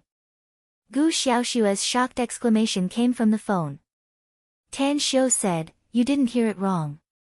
The 1000 Revolution Array was indeed created by me. Not only did I create the 1000 Revolution Array, but also the Feng Shui Great Array of your Everlasting Feast Hall, the Water Block Dragon Lock Array. Think about it clearly. If you tell me the whole story, I'll wait for you in Star City. If you can't tell me the truth, then you don't need to come. It's you. Gu Xiaoxue acted as though she didn't hear Tan Xiu's words. Her voice rose a few octaves as she shouted loudly. Tan Xiu knitted his brows and said, what me? Gu Xiaoxue hurriedly said, the person my master has been looking for is you. Although I don't know why you appeared decades later, it's absolutely not a mistake. Tan Xiu, wait for me in Star City. I'll leave immediately. Toot, toot, listening to the busy tone coming from the phone, Tan Xiu felt a bit strange inside. Gu Xiaoxue said that her master was looking for him. What did she mean? Who was her master? What kind of relationship did he have with his disciple? Tan Xiu suddenly looked forward to Gu Xiaoxue's arrival. The mystery in his heart might be solved when Gu Xiaoxue came. After a long time, Tan Xiu put away these thoughts and called Long Zhengyu to tell him about Tai Long's matter. With Long Zhengyu's help, Tan Xiu wasn't afraid that Tai Long would dare to play dirty tricks. Although he didn't know much about the Long family, but for them to be respected by so many people, they must have a very deep background. Knock, knock. The door was knocked as Gu Yin quickly ran into the room with a smile on her face. Tan Xiu turned around and looked at Gu Yin with a smile. How's your cultivation these days? Has your perception of qi become stronger? Gu Yin pulled Tan Xiu's hand and said with a playful smile, Master, not only Yinin's perception of qi has become stronger, but I can also control the airflow. I've been controlling the flow of qi in my meridians according to the cultivation technique you gave me. Although the speed is very slow, I can now circulate it several times a day. So fast? Tan Xiu was shocked. Although he knew that Gu Yin's dual meridian ice phoenix holy body was a 1 in a billion cultivation holy body, but he didn't expect it to be so heaven-defying. Just a few days. She can control the flow of qi in her meridians? No wonder. No wonder the woman with the dual meridian ice phoenix holy body was able to take the step that millions of immortals were unable to take and ascend to the god realm.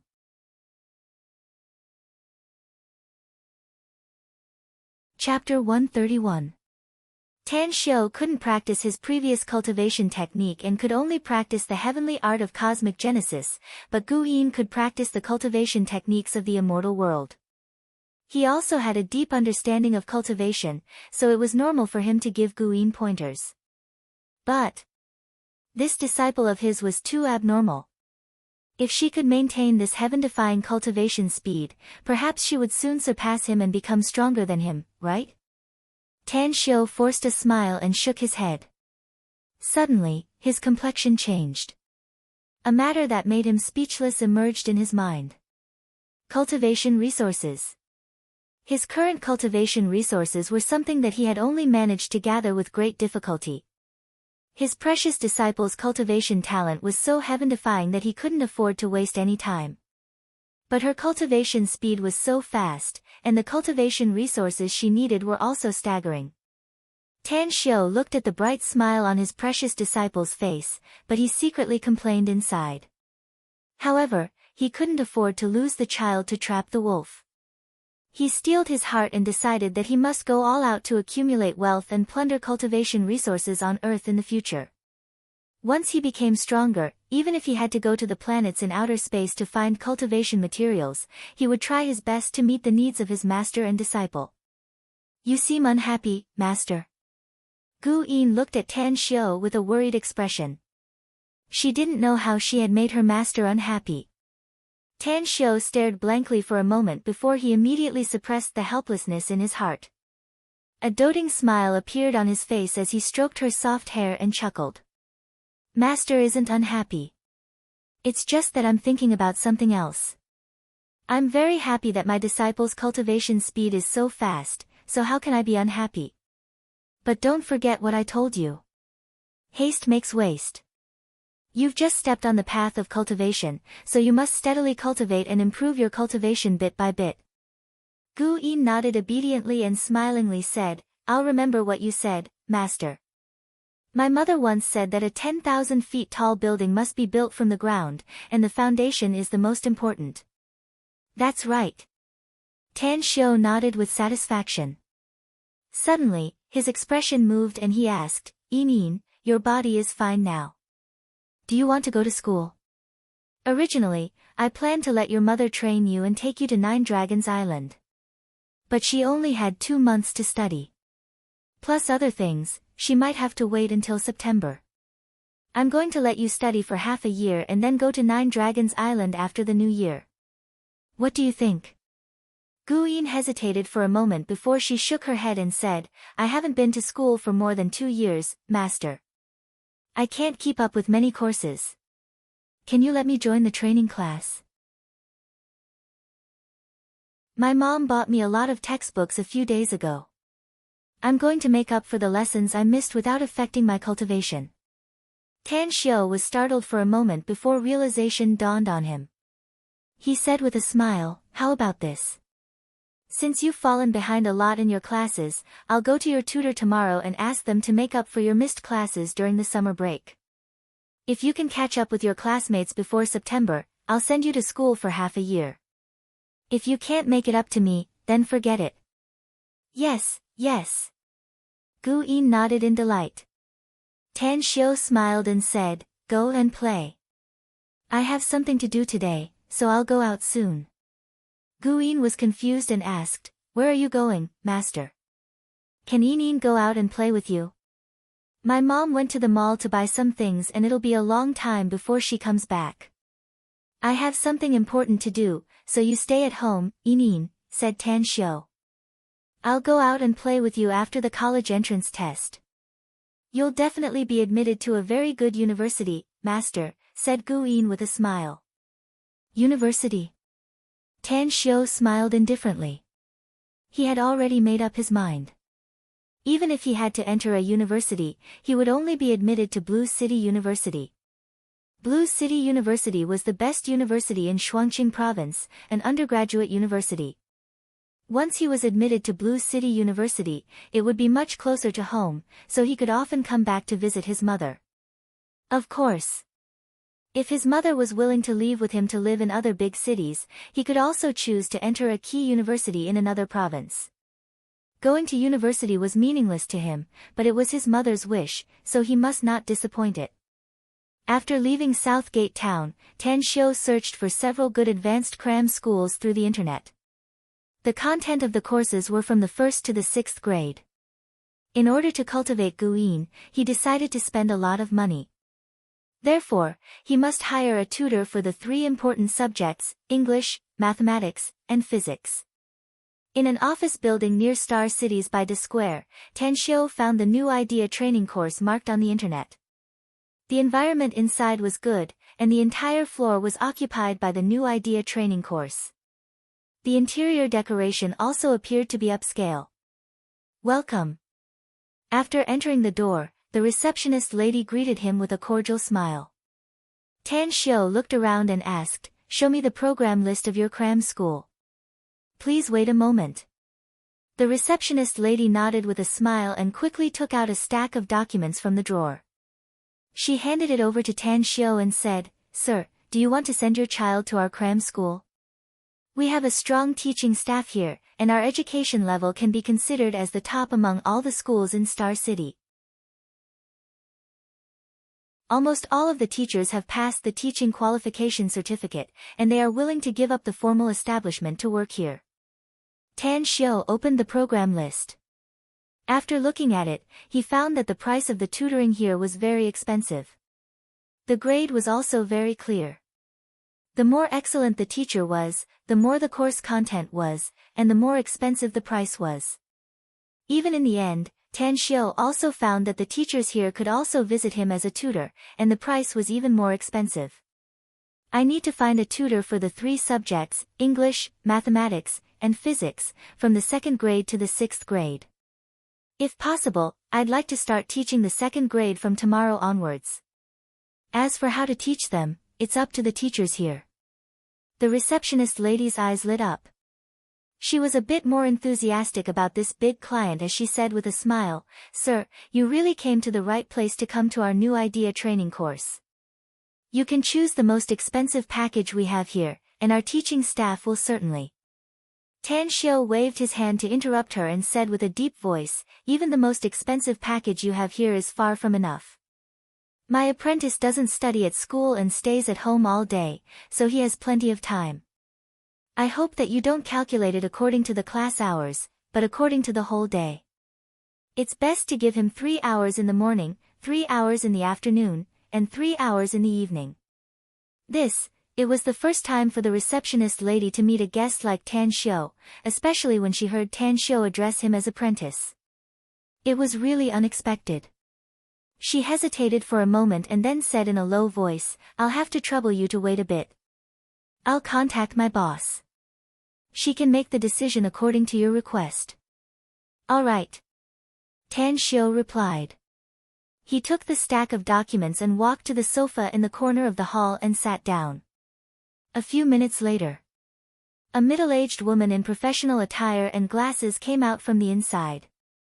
After talking with the receptionist lady for a while, she came to Tan Xiu and said with a smile, May I know your surname, sir?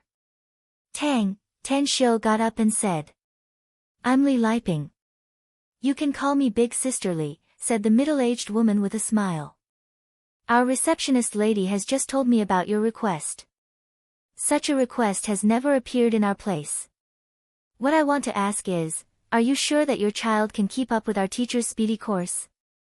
I believe she can do it, said Tan Xiu.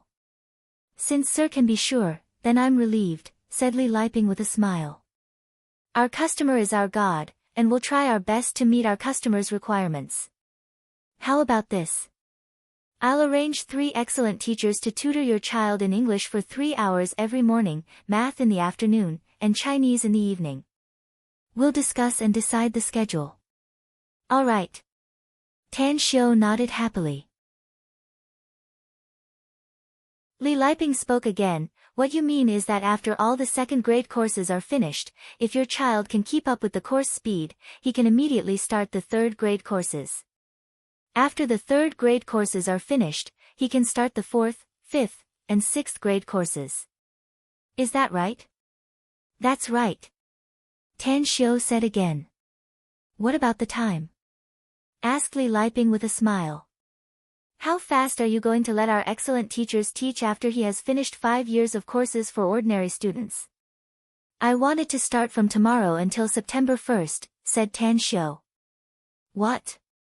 Li Liping was dumbfounded. She looked at Tang Xiu with an incredulous expression and exclaimed, You mean, from tomorrow to September 1st, in just 3 to 4 months, your child will be able to finish all the courses from the 2nd grade to the 6th grade, including English and math? Yes. Tan Xiu nodded calmly. A bit of disappointment appeared on Li Liping's face. She snappily said, Sir, we're an educational institution, not a place for you to joke around. If you sincerely want to hire our teachers here, I'll warmly welcome you and try my best to meet your requirements. But if you're here to joke around, then I hope you can end it here. The door is over there, and I won't see you out.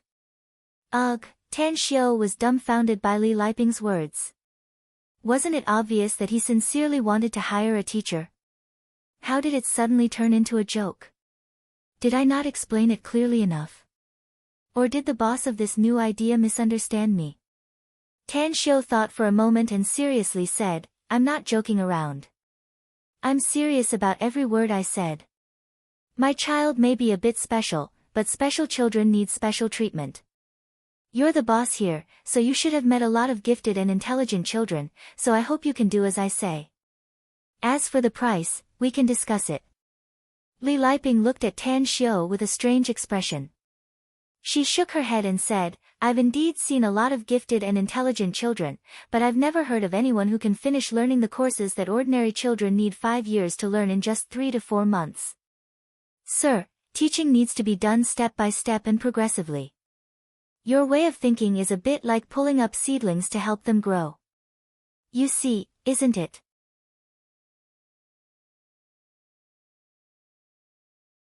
Chapter 132. Tan Xiu said in a deep tone, You just said that the customer is God.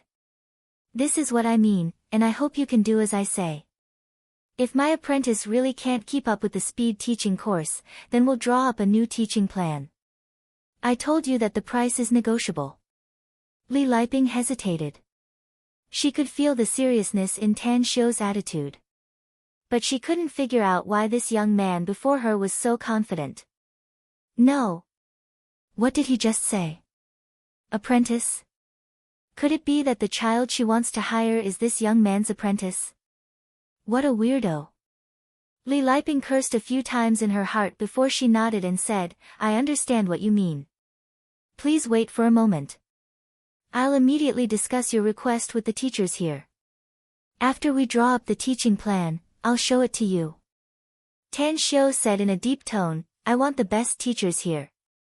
If anyone tries to make up the numbers, be careful or you'll ruin the reputation of your new idea training class. Upon hearing Tan Xiu's words, Li Liping almost thought that Tan Xiu came to deliberately cause trouble. She secretly took a deep breath and said with all seriousness, You can rest assured that all the teachers here are excellent. And the one I choose for you will also be the best. After saying that, she turned around and walked inside. Tan Xiu's eyes retracted from her back and looked at the receptionist lady serving hot tea. Tan Xiu nodded and took out his mobile phone to dial Kang Xia's number. "What's your instruction, boss?" Kang Xia's voice came from the phone. Moreover, there were a lot of noises coming from the inside. Apparently, Kang Xia was in a very noisy place. "I need to talk to you about something." "Where are you?" Tan Xiu said. "I'm at the talent market, boss." Kang Xia said. "We're establishing a company and need to recruit a lot of employees. I only brought 3 people from the capital, which is far from enough. Tell me the address and I'll come to you now." Tan Xiu hesitated for a moment and then said, "All right. I'm going to deal with some trivial matters now. I'll come to you after I'm done with it. I'll also see what the job fair looks like." "That's right, send me the address later." "Okay." Kang Xia replied with a smile. Half an hour later, Li Liping came to Tan Xiu with the 3 middle-aged men and women. Then, she handed Tan Xiu a copy of their teaching plan and said, "This is the teaching plan we've formulated according to your requirements. Please take a look first.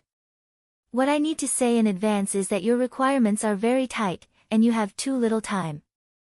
The number of lessons you teach every day is very large, so I hope you are mentally prepared." After looking through it, Tan Xiu nodded and said, "I'm not very good at teaching, so you can do as you see fit. That's it for now. I'll make some adjustments based on the situation." "How much is it?" "I'll pay you now." This, Li Liping hesitated. After all, this was the first time she had encountered such a strange client.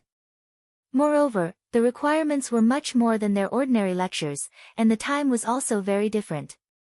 For a moment, she really didn't know how to quote a price. Tan Xiu was puzzled. "What? Didn't you guys discuss the amount of money just now? And you seem to be the boss here, right? Even you can't decide the price?" Li Liping forced a smile and said, "Mr. Tang, your requirements are too unconventional. I don't know how much I should charge you for the time being. How about this? Let's go to class tomorrow first. We'll talk about the fee after tomorrow's class is over." "All right," Tan Xiu said. "You decide on this." Li Liping quickly said, "But can you pay a part of the deposit first? We'll quote the price after tomorrow's class is over. If you're satisfied, we'll sign a contract. If you're not satisfied, then we'll give you tomorrow's class for free. Furthermore, we will also return the deposit we received to you." "How much do you want?" Tan Xiu asked. Li Liping was silent for a moment and then said, 5,000 yuan. "What do you think?" Tan Xiu nodded. He took out his wallet and was about to take out his bank card to swipe it. Suddenly, he found that he should have enough cash, so he took out all of it. After counting it, it was exactly 5,000 yuan. "Here you go." Li Liping took the 5,000 yuan cash. She was watching when Tan Xiu was counting the money, so she didn't count it in front of Tan Xiu. Instead, she said with a smile, "Mr. Tang, please wait a moment. I'll ask someone from the finance department to give you a receipt." Tan Xiu waved his hand and said, "No need to give me a receipt. Also, we don't need to sign any contract.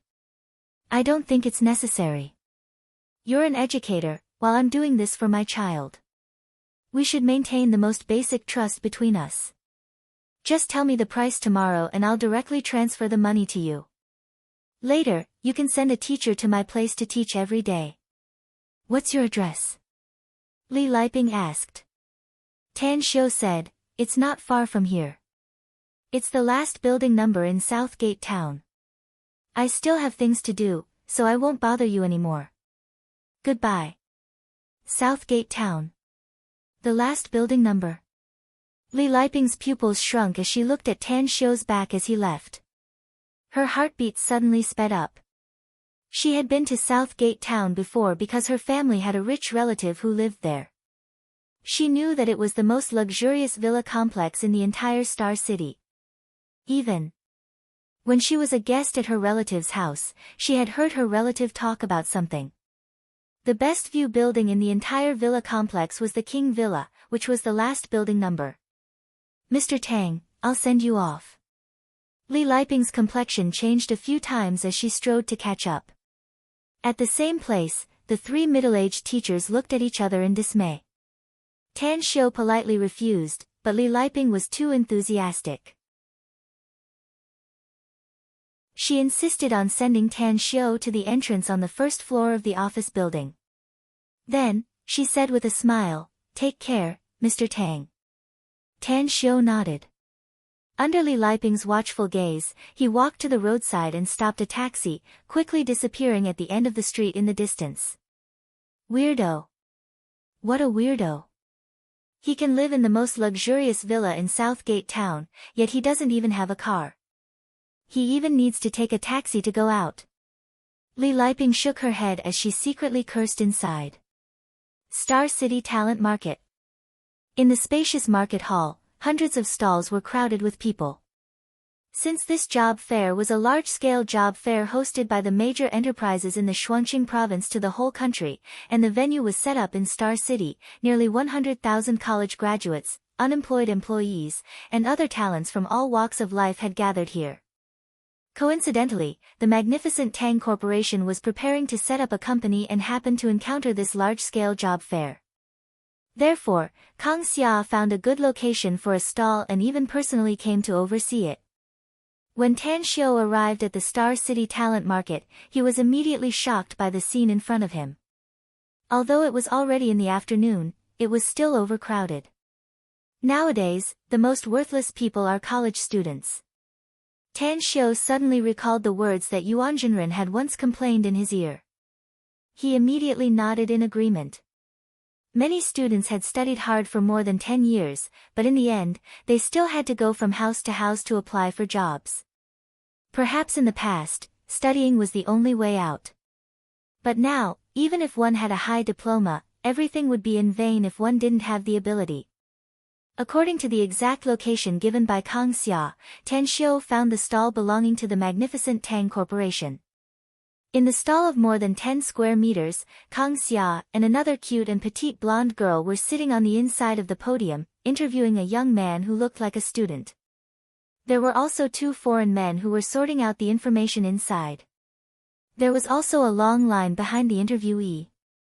Tan Xiu glanced at it and found that the line was at least 20 meters long. "Boss."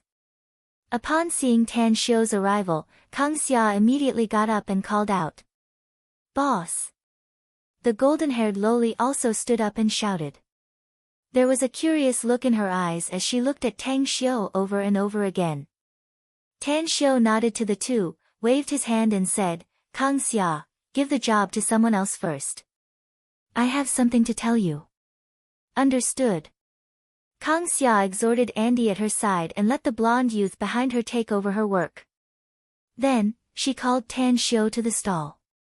"Boss, what do you want me to tell you?" Tan Xiu said, "I'll leave two things to you. First, Long Zhengyu will transfer me a sum of money, which I got. I don't know the specific amount, but I'll immediately transfer it to you when the money arrives. Second, Long Zhengyu and his two friends from the capital are going to implement a big project in Star City. They said that the total investment is estimated to be 5 billion yuan, and if they encounter a funding problem later, it will be increased. They want me to draw the building design for them and promise to give me 10% of the shares. After I give them the design, you'll follow up on the follow-up issues of this matter." 10%?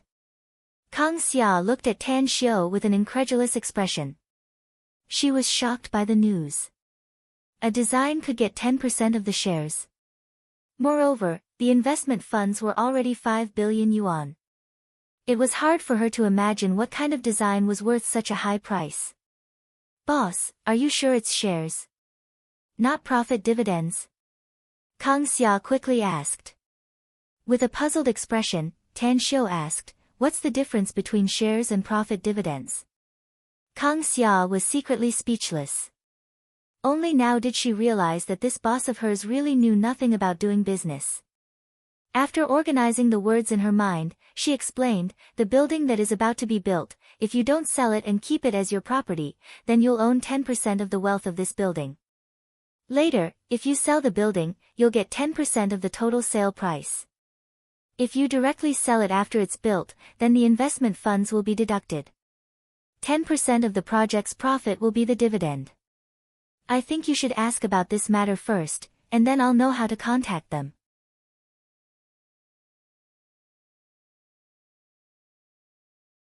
Chapter 133. Tan Xiu fished out his mobile phone and dialed Long Zhengyu's number. After asking about this issue, he said after getting a reply, I have time tomorrow. Let's meet and talk about other things. Alright, I've chosen the land and am waiting to buy it. Come with me tomorrow, said Long Zhengyu. Alright. The call ended. Tan Xiu said, Long Zhengyu said that the building won't be sold directly after it's built, but will be rented to the public. The annual rent will be divided into dividends. If I need to sell the whole building one day, I can still get 10% of the income. Kang Xia incredulously said, Boss, why do I have a feeling that Long Zhengyu is not buying the design from you, but deliberately giving you money? You can feel it. Tan Xiu was surprised. Kang Xia was speechless. She asked, Boss, I don't understand what you said. Do you know that Long Zhengyu is deliberately giving you money? Tan Xiu let out a trace of a smile and said, Long Zhengyu's two friends from the imperial capital are very interesting. I've never seen them before, and I don't even know anything about them. They want to make friends with me because of Long Zhengyu's evaluation of me. This 10% of the shares is their way of showing goodwill to me. What? Kang Xia was dumbfounded. She looked at Tan Xiu with a ghostly expression. She never dreamed that she would hear such a reply.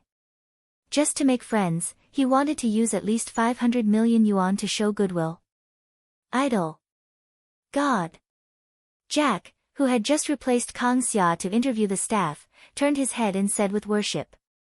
While Kesford, who was sorting out the documents at the side, couldn't help but exclaim in admiration. Andy, who looked like a doll, was already dumbfounded when she turned around. Her round eyes were shining brightly. The three of them didn't know much about Tan Xiu, but through the exchange between Tan Xiu and Kang Xia, Tan Xiu had shocked the three of them. It even made them have a strong sense of worship toward Tan Xiu from the bottom of their hearts. Tan Xiu faintly smiled and continued, I've told you everything I should. How's the recruitment going? Kang Xia shook her head and said, We've only recruited ordinary employees now. The best ones we've found are several department heads and deputy managers.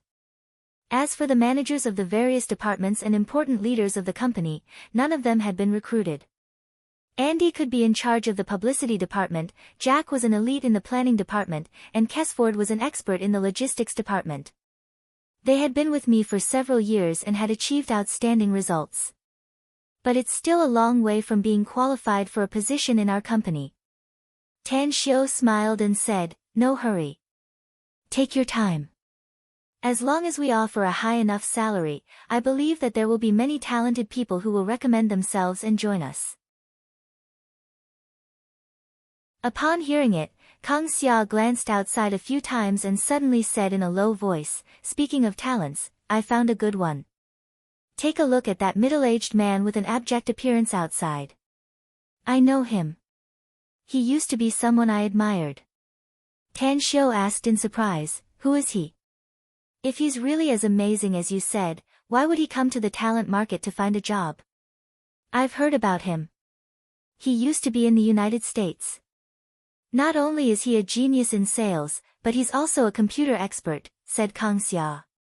He once made a high-end cosmetics brand in the United States sell their products all over the world, causing the total assets of that company to skyrocket by 1,000 times in just 6 years.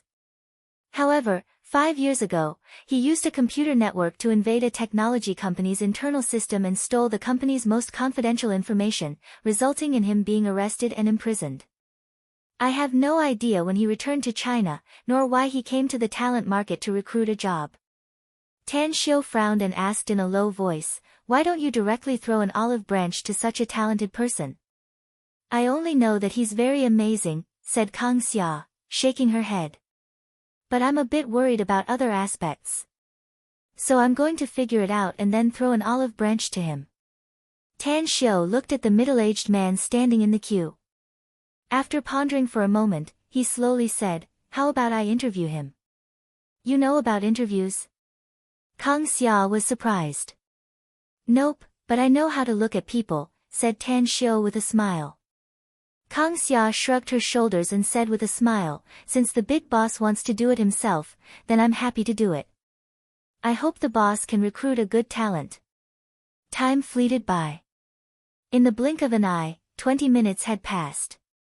When the down-and-out middle-aged man sat on the chair for interviewing members of the magnificent Tang Corporation, he saw that the interviewers in front of him were replaced by Tan Xiu and Kang Xia. A trace of surprise appeared in his eyes as he nodded to Kang Xia and said, hello, Chief Kang. You know me? Kang Xia was surprised. The middle-aged man nodded and said, I heard that there's a business genius on Wall Street, so I paid attention to it. So I know a bit about you. Kang Xia took the portfolio handed by the middle-aged man and handed it to Tan Xiu. She then said with a smile, the country is really full of talented people. Alright, let's cut the crap. The one interviewing you is our boss. I'll just be a bystander. Tan Xiu looked at the middle-aged man's information. It was very simple. His name was Wei Zhongfeng, 42 years old. He was engaged in sales. He had married and settled down in the provincial capital, Blue City. Tan Xiu put down the documents and looked at Wei Zhongfeng, saying, 3 questions. If your answers satisfy me, I'll hire you. Please ask. While Tan Xiu was scrutinizing him, Wei Zhongfeng was also scrutinizing Tan Xiu. The main reason he came to Star City this time was to apply for a position in the magnificent Tang Corporation. He was very interested in Kang Xia, who was famous in the business world. He was also very interested in the boss she had just joined. The first question. Tan Xiu said. Loyalty and filial piety have always been difficult since ancient times. If you have to choose one, which one will you choose? Wei Zhongfeng stared blankly. He didn't expect that Tan Xiu would ask such a question. After pondering for a moment, he slowly said, I'm just a nobody. I can't reach the realm of a saint. If my family's life is used to threaten me, I'll choose to betray my loyalty and protect my family. Tan Xiu nodded and said, the second question. Which one do you think is more important, your mother or your child? Wei Zhongfeng looked at Tan Xiu with a strange expression and resolutely said, both are important. For example, if my mother and my child fall into the water at the same time, I can tell you clearly that I'll save the one who is closer to me. If possible, I'll exchange my life for the others. Tan Xiu nodded again and said, the third question. You look very down and out, so why did you choose the magnificent Tang Corporation? Wei Zhongfeng's heart skipped a beat. Tan Xiu's third question seemed to be only one, but there was actually another hidden question. That was, why did he look so down and out? He pondered and said, I'll answer this question from 2 aspects. First, I've just been released from prison for more than a year. My family has undergone a drastic change, and I've been dispirited for more than a year. I've just recovered recently, but I've been rejected by many large enterprises. There's a big difference between the domestic situation and foreign situations. Secondly, I'm interested in the famous Kang Xia, but I'm more interested in the boss who's willing to work for such a talented figure. I need to find a job with a decent income, and I also want to continue working hard for my career. Tan Xiu applauded and said, I'm satisfied with your answers to these 3 questions. I welcome you to join the magnificent Tang Corporation. You'll be a member of the company in the future. However, I need to talk to you about the first question. If you encounter a situation where you can't be loyal and filial at the same time, you can tell me. I can help you achieve both loyalty and filial piety. Huh? Wei Zhongfeng raised his brows and looked at Tan Xiu with an astonished expression. Tan Xiu didn't explain and continued, I'll give you 2 days to solve your personal problems. Go to Kang Xia and report to her after 2 days. As for your position, I think you should be a good salesperson. Then start from the bottom. I want to see you walk step by step to the position you want. An ordinary salesperson. Wei Zhongfeng was stunned, and so was Kang Xia at the side.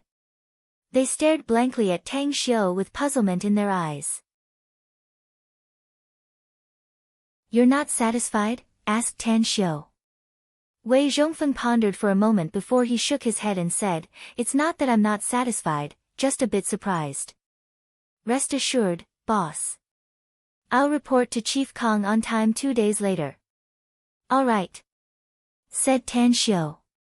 As Wei Zhongfeng left, Kang Xia looked at Tan Xiu with a puzzled expression and asked, Boss, you're satisfied with Wei Zhongfeng's answer. Since you know his ability, why do you want him to start from the bottom? Right now, we are in need of talented people. Let him be the sales manager. I think he can easily do it. Things that are obtained too easily are often not cherished, Tan Xiu said lightly. Only those who have gone through great tribulations need to deepen their unforgettable memories. Kang Xia looked at Tan Xiu with an astonished expression. She had always felt that Tan Xiu was not like a 20-year-old young man, but more like a mature and steady middle-aged man. But at this moment, she felt that Tan Xiu was more like a cunning old fox. Tan Xiu got up, looked at Kang Xia and said, All right, I still have other things to do, so I'll take my leave first. You handle this matter as you see fit. Kang Xia secretly rolled her eyes. She really didn't know whether she should be happy or worried about having such a boss who always said, Do as you see fit, all day long. In the past, what she was most afraid of was the big boss restricting her authority. But now, she felt that she had too much freedom. Take care, boss. The way Andy looked at Tang Xiu was as though she was looking at a god. As the saying goes, seeing is believing. She knew a lot about Eastern culture, and she really felt that this saying was right. Her boss was so young, yet he was already so powerful. How powerful would he be in the future? Would he be able to defy the heavens? Kang Xia's eyes retracted from Tang Xiu's receding back. When she saw Andy's expression, she patted her shoulder in a good mood and smilingly scolded, Stinky girl, quickly wipe off your saliva.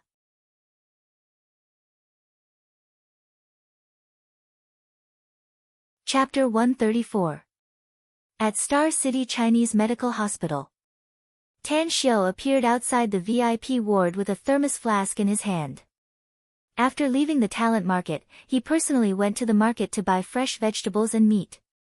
After taking it back, he asked Mu Qingping to boil a hen soup with a lot of warm and nourishing medicinal herbs. In the ward's side hall, Ban's Ho and Dingzi were looking at the impurities in a bored manner. Although they were injured, it was not worth mentioning for them, who used to be injured as a family meal. On the sickbed, Su Lingyun looked at the account book with a worried expression. The restaurant was smashed and had been closed for 2 days. If she wanted to reopen, she would need to renovate it. Moreover, she had spent tens of thousands of yuan on the medical expenses. She was worried that the money for the renovation would not be enough. A delicate and pretty girl was sitting on the bedside. She was wearing a nurse's uniform and was gently peeling an apple. Boss! You're here. Upon seeing Tan Xiu's arrival, Ban's Ho and Dingzi's spirit was suddenly shaken. Tan Xiu nodded and looked at the nurse. A smile was revealed on his face as he directly sat on the bedside and asked with a smile, Mom, why are you frowning? I've asked someone to boil a hen soup for you. I've also added a lot of warm and nourishing medicinal herbs. It will be very helpful for your recovery. Su Lingyun was surprised and said, Who did you ask to boil the soup for me? Our restaurant is in a mess, and the chefs in the restaurant have been given a holiday. Tan Xiu said, Don't ask so much. I'll tell you after the college entrance test. Okay. Su Lingyun was most concerned about Tan Xiu's college entrance test. She said, Xiu, you should be in school now. How come you're in the hospital? Tan Xiu said with a smile, it's a self-study class in the evening, so it doesn't matter if I go or not. Mom, you haven't told me why you frowned just now. Did you encounter any problem that you can't solve?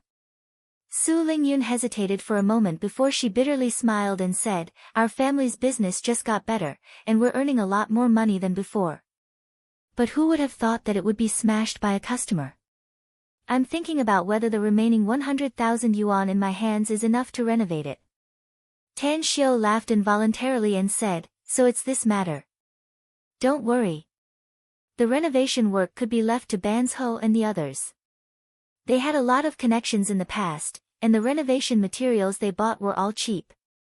In addition, didn't the president of this Chinese medical hospital want to invite me to come here to see patients?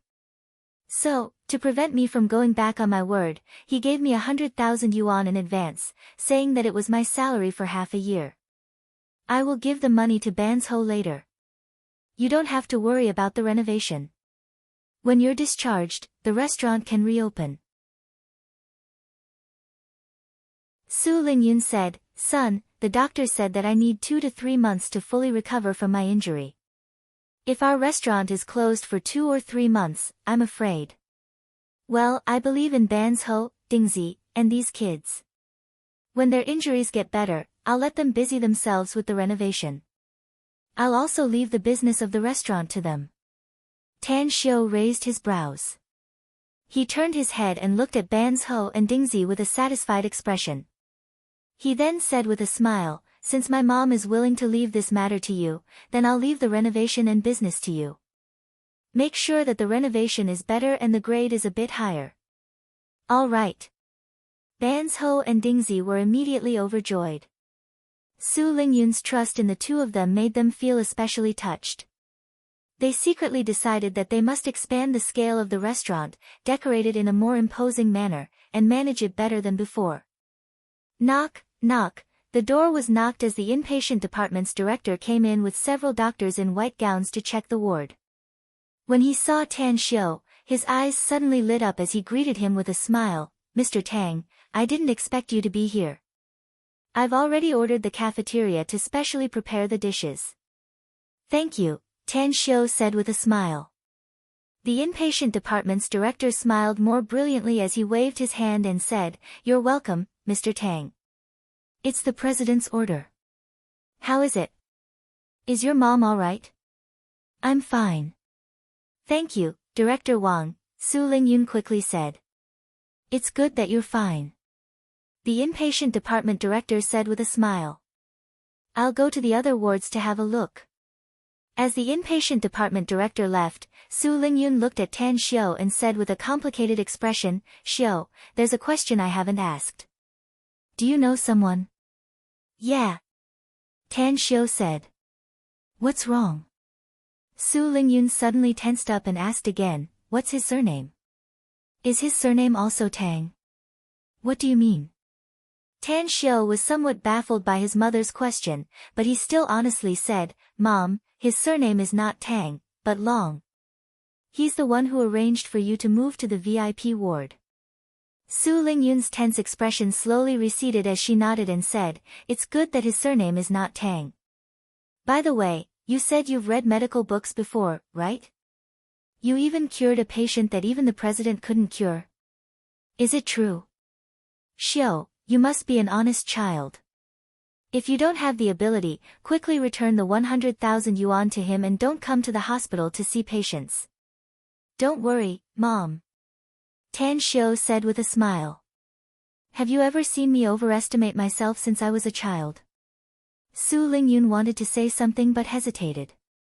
Mom, I did read a lot of medical books in my spare time and I also know a lot of medicinal herbs, Tan Xiu comforted her. I'll let you see the little girl I cured after the college entrance test. Alright, let's not talk about this topic and quickly drink the hen soup. Half an hour later, Tan Xiu left the hospital. When he returned to South Gate Town, he happened to bump into Yuan Chuling, Qing Yannan, and 2 other girls at the gate post. Since Tan Xiu wasn't familiar with the 2 girls, he didn't even know their names. Eldest brother, you finally appeared. Is this where you live? Isn't it too high-end? We're not the residents here, and the guards didn't even let us enter the gate. I was just about to call you. Yuan Chuling was pleasantly surprised upon seeing Tan Xiu. The security here is good, Tan Xiu said with a smile. Since you've come with me. As for Teacher Han, I've already given her a heads up. From now on, you can come over every night. Cheng Yannan looked at Tan Xiu and curiously said, Tan Xiu, you seem to have changed. Changed? What do you mean? Tan Xiu was confused. What do you mean? Cheng Yannan said, I don't remember your skin being this white before. Also, I feel that your height seems to have increased a lot. Don't tell me that you've eaten something very nutritious for more than a week. Tan Xiu suddenly understood. His cultivation had broken through, and his height had indeed increased. As for his skin, a lot of impurities had been expelled from his body, so his skin was naturally whiter than before. However, in order to divert Cheng Yannan's attention, he said with a smile, I didn't expect that you would listen to my observations so carefully. Are you fascinated by me? Bah, Cheng Yannan's charming face blushed as she hurriedly turned her face to the side. Yuan Chuling was surprised and said with a smile, Eldest brother, it's said that a day apart is like 3 years. We haven't seen each other for a week or two, yet your EQ has increased. You even dare to tease the great Bell Cheng. Tease your sister. Tan Xiu snappily glared at him and strode toward the villa complex. Swiping my card. After entering the villa's courtyard, Yuan Chuling seemed to have seen a new world as he constantly sized up the scene in the courtyard. As he followed behind Tan Xiu and entered the villa's hall, he suddenly exclaimed, Heavens! Eldest brother, did you really rob a bank? You actually live in such a stylish place. I've long heard that the South Gate town's villas are incomparably expensive, but I didn't expect it to be this luxurious. This villa is absolutely impossible to buy without a 9-digit number, right? Tan Xiu said indifferently, it's a gift from someone. I didn't spend any money on it. Holy shit. Yuan Chuling let out a strange cry as he stared at him with his big bell-like eyes and asked, someone gave it to you? Don't tell me that you're a sugar daddy of a rich woman. Pfft, Cheng Yannan and the other 2 girls couldn't help but laugh. Although they were shocked that Tan Xiu could live in such a luxurious villa, but Yuan Chuling was really too funny. However, they could feel that the relationship between Yuan Chuling and Tan Xiu was really good. Tan Xiu ignored Yuan Chuling as he looked at Mu Qingping, who came out and said, they are my classmates. They will come here every night to study until the college entrance test. In 2 hours, you can make us some supper. All right. Mu Qingping nodded with a smile. Yuan Chuling was surprised and said, Eldest brother, you even have a housekeeper in this villa? Isn't it too extravagant? Tan Xiu snappily said, she's my housekeeper. You can call her Big Sister Mu. Well, I've asked Big Sister Mu to clean up the conference room. Later, you'll have tutoring lessons there. In the conference room on the 1st floor. In the big room of 40 to 50 square meters, dozens of chairs were neatly arranged in front of the oval conference table. Tea was also placed in front of each seat. The degree of luxury here made even a rich young master like Yuan Chuling secretly flabbergasted. Not to mention the 2 girls. On the contrary, Cheng Yannan seemed to be accustomed to it and didn't seem to be surprised.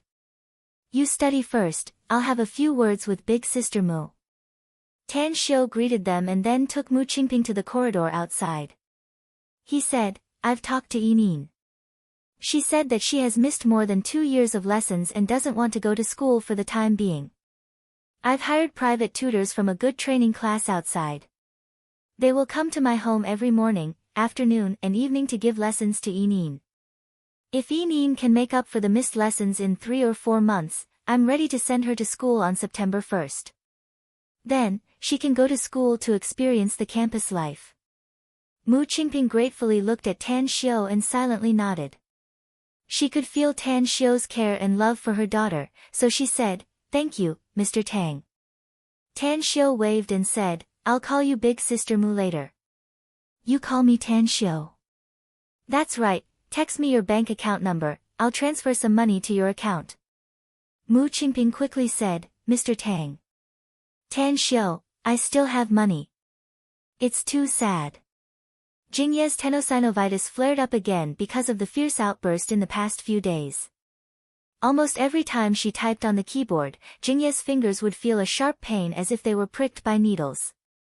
This kind of pain was simply too uncomfortable.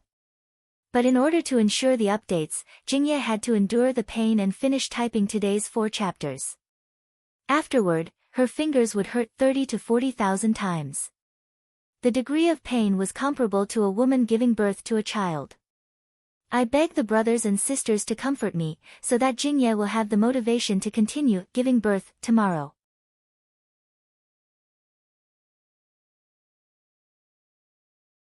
Chapter 135. The recommendation votes in the immortal world are really miserable. I ask the friends who like this book to cast your precious recommendation votes, thank you very much.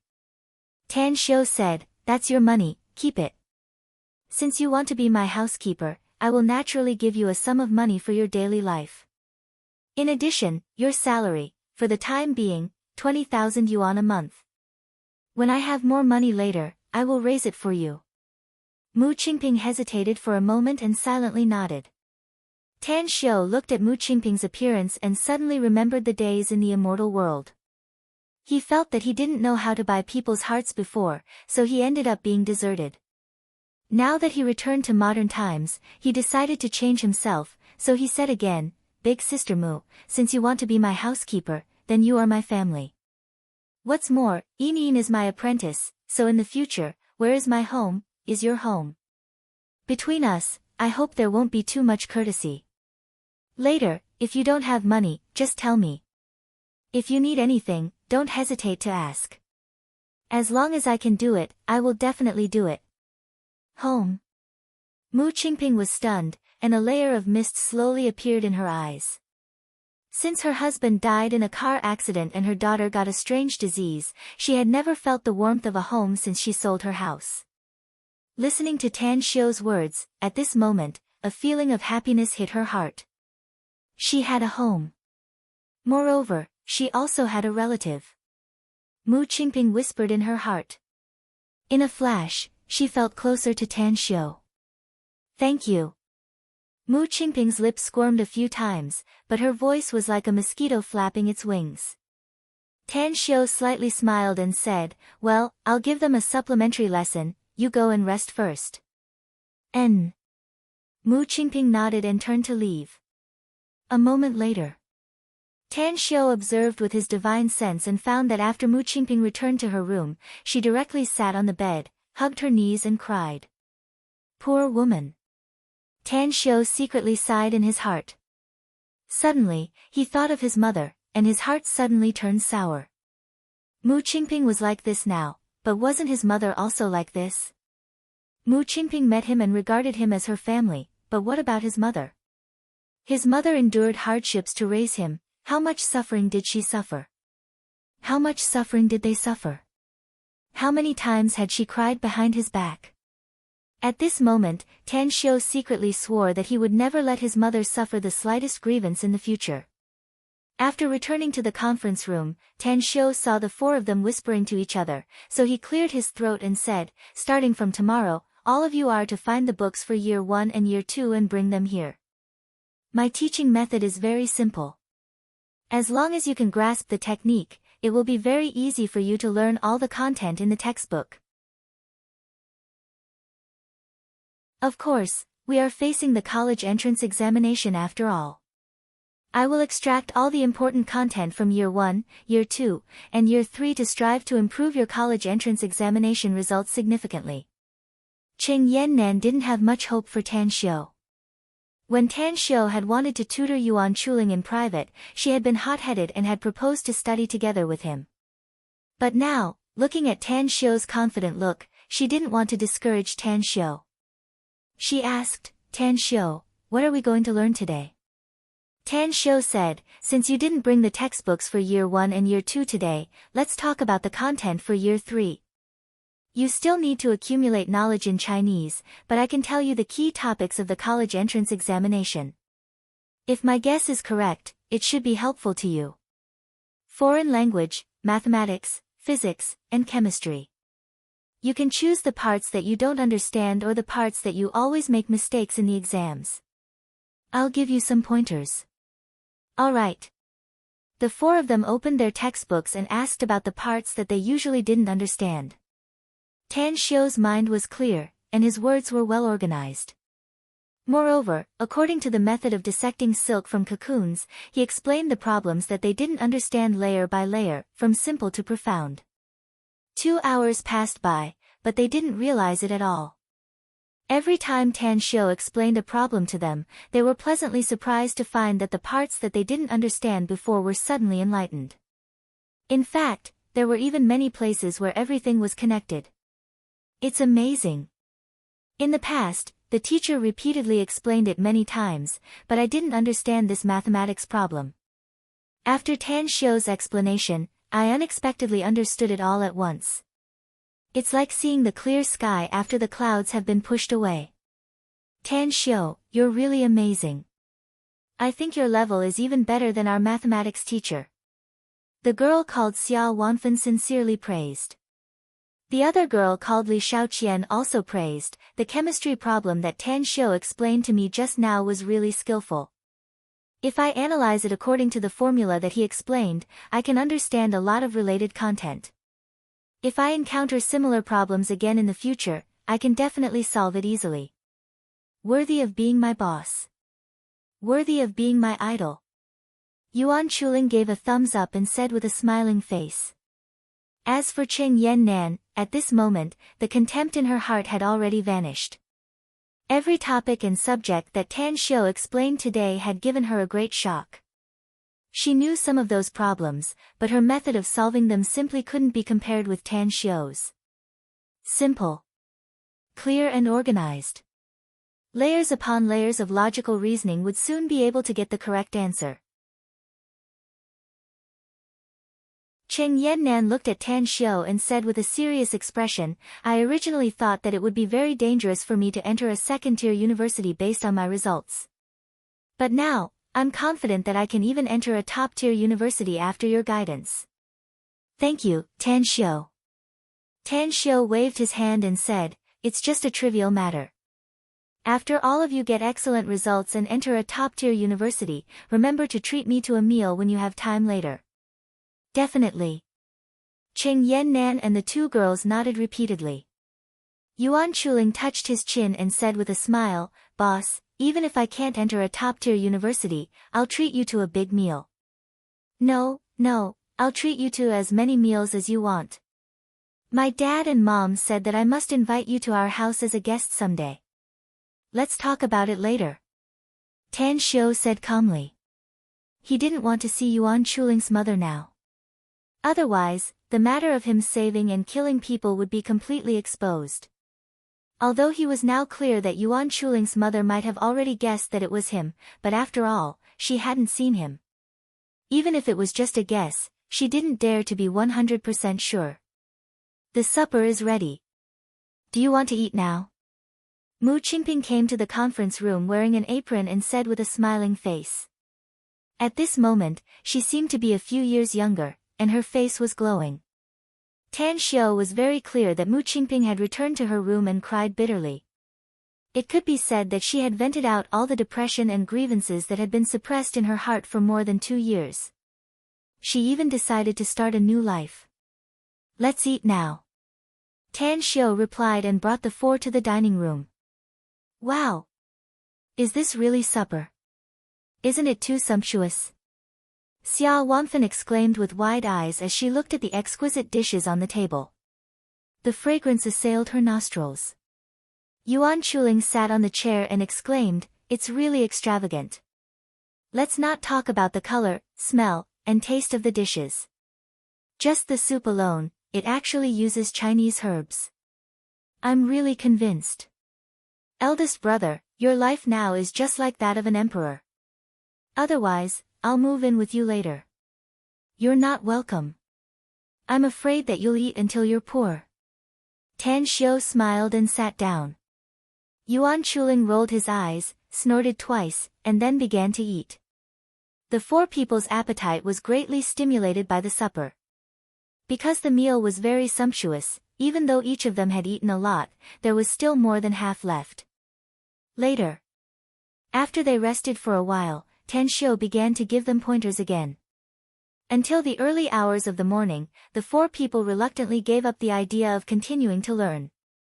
Tan Xiu looked at the tired four people and lightly asked, "It's already very late. Are you going back to school? Or are you going to stay here? If you're staying here, go to the guest room to rest. I have something to do tomorrow, so I can't go to school. You can leave after eating." This isn't too good. Qing Yannan usually lived at school. This was the first time she lived in her classmate's house, so she felt that it was somewhat inappropriate. The other two girls also showed hesitant expressions. Tan Xiu said, "If you don't want to live here, then go back. There should be someone in the property management office now. I'll ask who has a car to drive you back to school." Yuan Chuling said aloud, "It's already so late. How many hours can we sleep if we go back to school? I'm not leaving tonight. I'll stay here.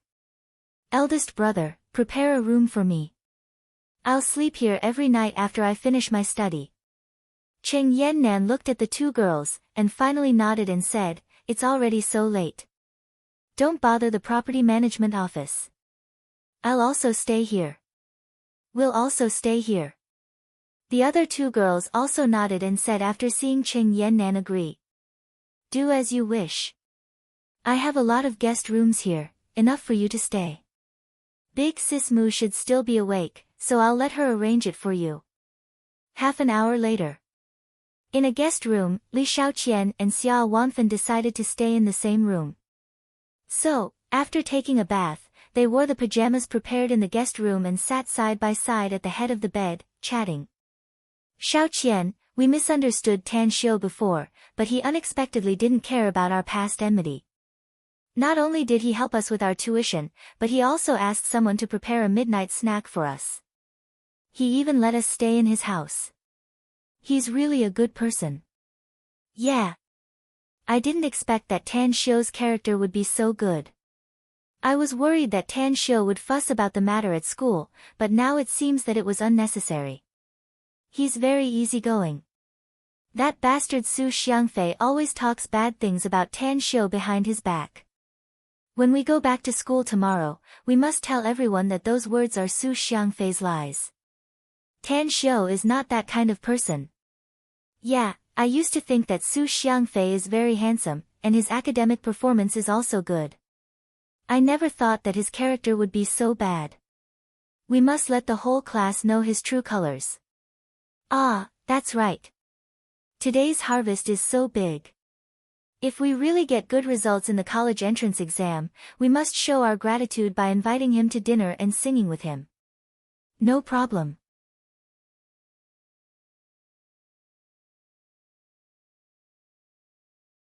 Chapter 136. Near the Star City Development Zone, there was a piece of land that had been barren for a long time. This land was once auctioned by the city and sold at a very good price. Unfortunately, the businessman who bought this land eventually went bankrupt due to the company's management problems, and the land was taken back by the government. Later on, some people also wanted to buy this land, but every time they looked for those so-called feng shui masters to help them check the feng shui, everyone said that the feng shui here was extremely bad. Businessmen believed in feng shui. Therefore, many people wanted to buy this piece of land, but in the end, they gave up. Early morning. When the first ray of sunlight rose from the horizon, two SUVs roared and stopped near this land. 3 men and a woman got off the cars. "You can rest assured that I'm handling this matter. Although this land has bad feng shui, I don't believe in it. The city government is anxious to sell it, so I used some connections and easily bought it at a very low price. It's very large, even if we build 10 buildings here, it would be more than enough. Long Zhengyu walked in the middle of the four people, pointing to the barren land in front. Chu Yi said with a faint smile, "It's easy for you to say. I believe that your Long family has used a lot of connections this time, right? I heard that you went to drink with the city government's leaders last night and drank until 2 p.m. Long Zhengyu said with a smile, "In order to get the approval as soon as possible and complete all the transaction procedures, how could I not serve them well? I've already sent people to handle it. At the latest, this land will belong to us in a week." Bai Tao said, "What I'm most concerned about is when will Tan Xiu come? For this business, I've used almost all of the family's reserve funds. If my dad didn't see that I'm cooperating with you, he wouldn't have agreed at all."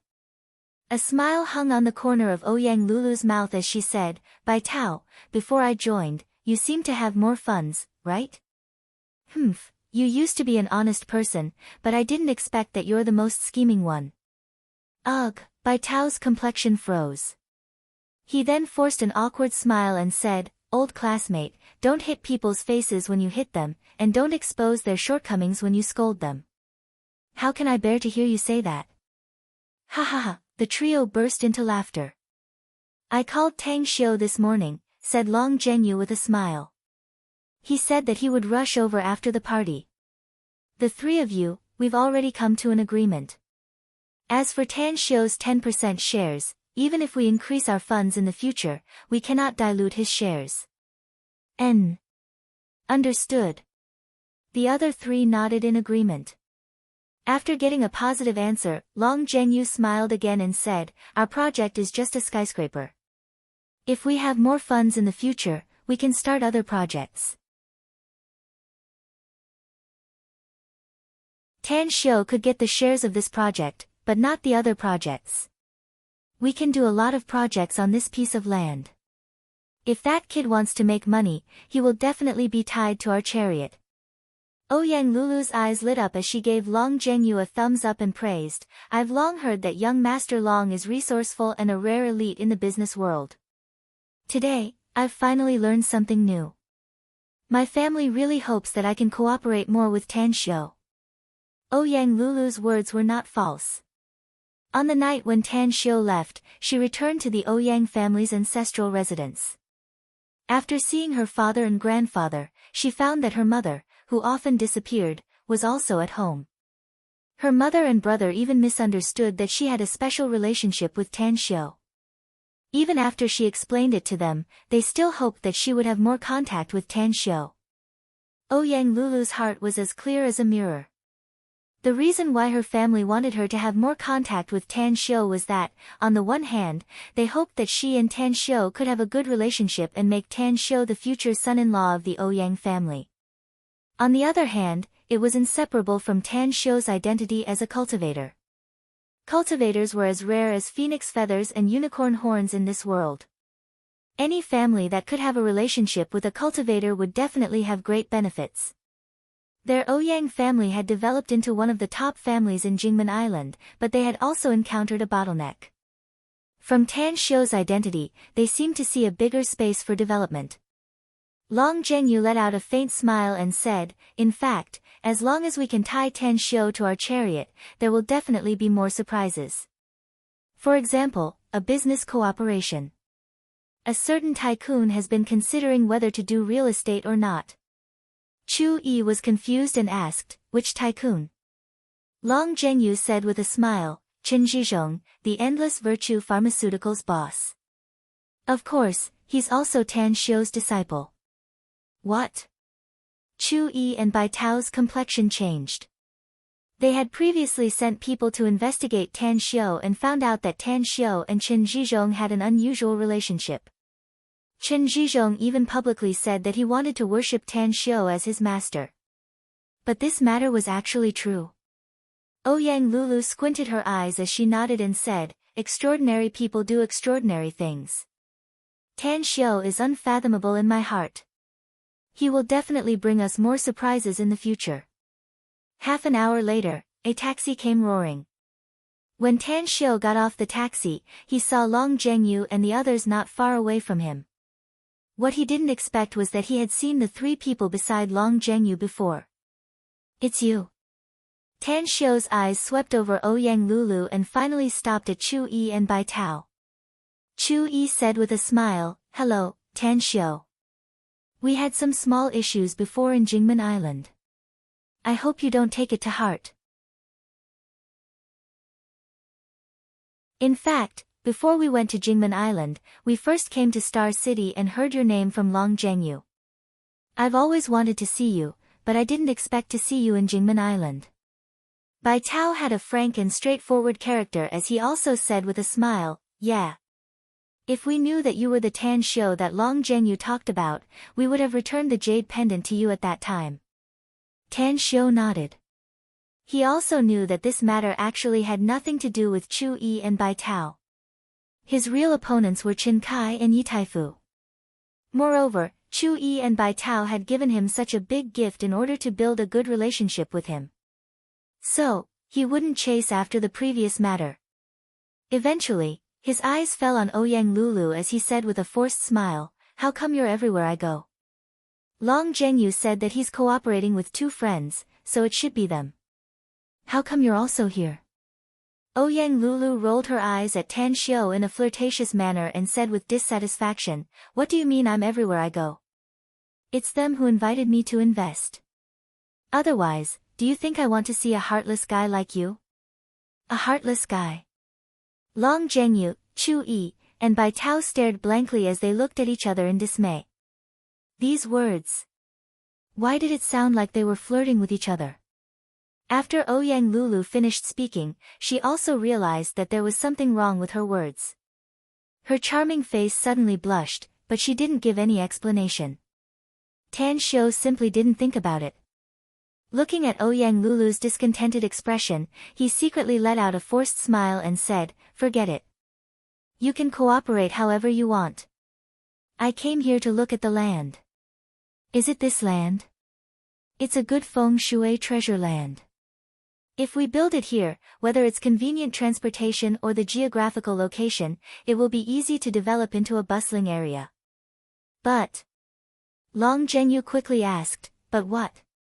Tan Xiu pointed at the land in front and said, "But it's a bit wasteful to only build a building here. I think we can build a building here, and then turn the surrounding area into a bustling business circle and upscale residential area. Look over there. Although it's separated from this land by a highway, the area is much larger. If we use it properly, it will enhance the value of this land." The four of them looked at each other in dismay. Even in their dreams, they had never thought that Tan Xiu's idea would unexpectedly coincide with theirs. Long Zhengyu probed, "Brother Tang, if we do as you said and turn this place into a bustling business circle and upscale residential area, can you draw the design of the entire place?" "That's easy." Tan Xiu had seen too many shocking buildings. Even if it was just drawing a gourd, he could still easily do it. Long Zhengyu immediately became excited as he said with a deep voice, "Brother Tang, let's do it according to your plan. However, our funds are limited, and we can only build a building at first. If it's possible later, we can talk about cooperation and jointly develop this place." Tan Xiu nodded and said, "If there's a follow-up, I'll participate." "That's right, I need money now." "Did Tai Long give you the money?" Long Zhengyu said, "I've sent people to calculate all of Tai Long's assets. It's a total of 135 million yuan. My Long family will take over his fixed assets. I'll ask the company's finance department to transfer the money to your account later." "All right." Tan Xiu nodded. Although he had yet to reach the peak of the skin strengthening stage, he must prepare for the medicinal herbs, precious ores, and other things that he would need in the future. With money in hand, he wouldn't miss it if he came across it later. Thinking about the Millennium Wild Ginseng, Tan Xiu secretly felt pity. Suddenly, Tan Xiu's expression moved. He looked at the four rich people in front of him and said, "Everyone, you should have a very powerful background and a lot of connections. I'll make a list of medicinal herbs and precious ores later. If you want, help me find the medicinal herbs I want. The price is easy to discuss." Long Zhengyu was confused, "Brother Tang, why do you want to buy medicinal herbs and precious ores?" Ouyang Lulu quickly said, I know that Tan Xiu is a very powerful Chinese medicine practitioner. He should be useful in the medical field, right? But precious ores. I don't know what he wants to do with them. I have my own use for them, Tan Xiu said. Chu Yi said, Tan Xiu, I'll treat this matter as my own. I'll immediately inform you once I have the news. Me too. Bai Tao said. A trace of a smile was revealed on Tan Xiu's face as he said, Thank you, everyone. While they were talking, Tan Xiu's mobile phone rang. When he took it out and looked at the number, his complexion suddenly changed. After the call was connected, he said, Gu Xiaoxue, you've arrived.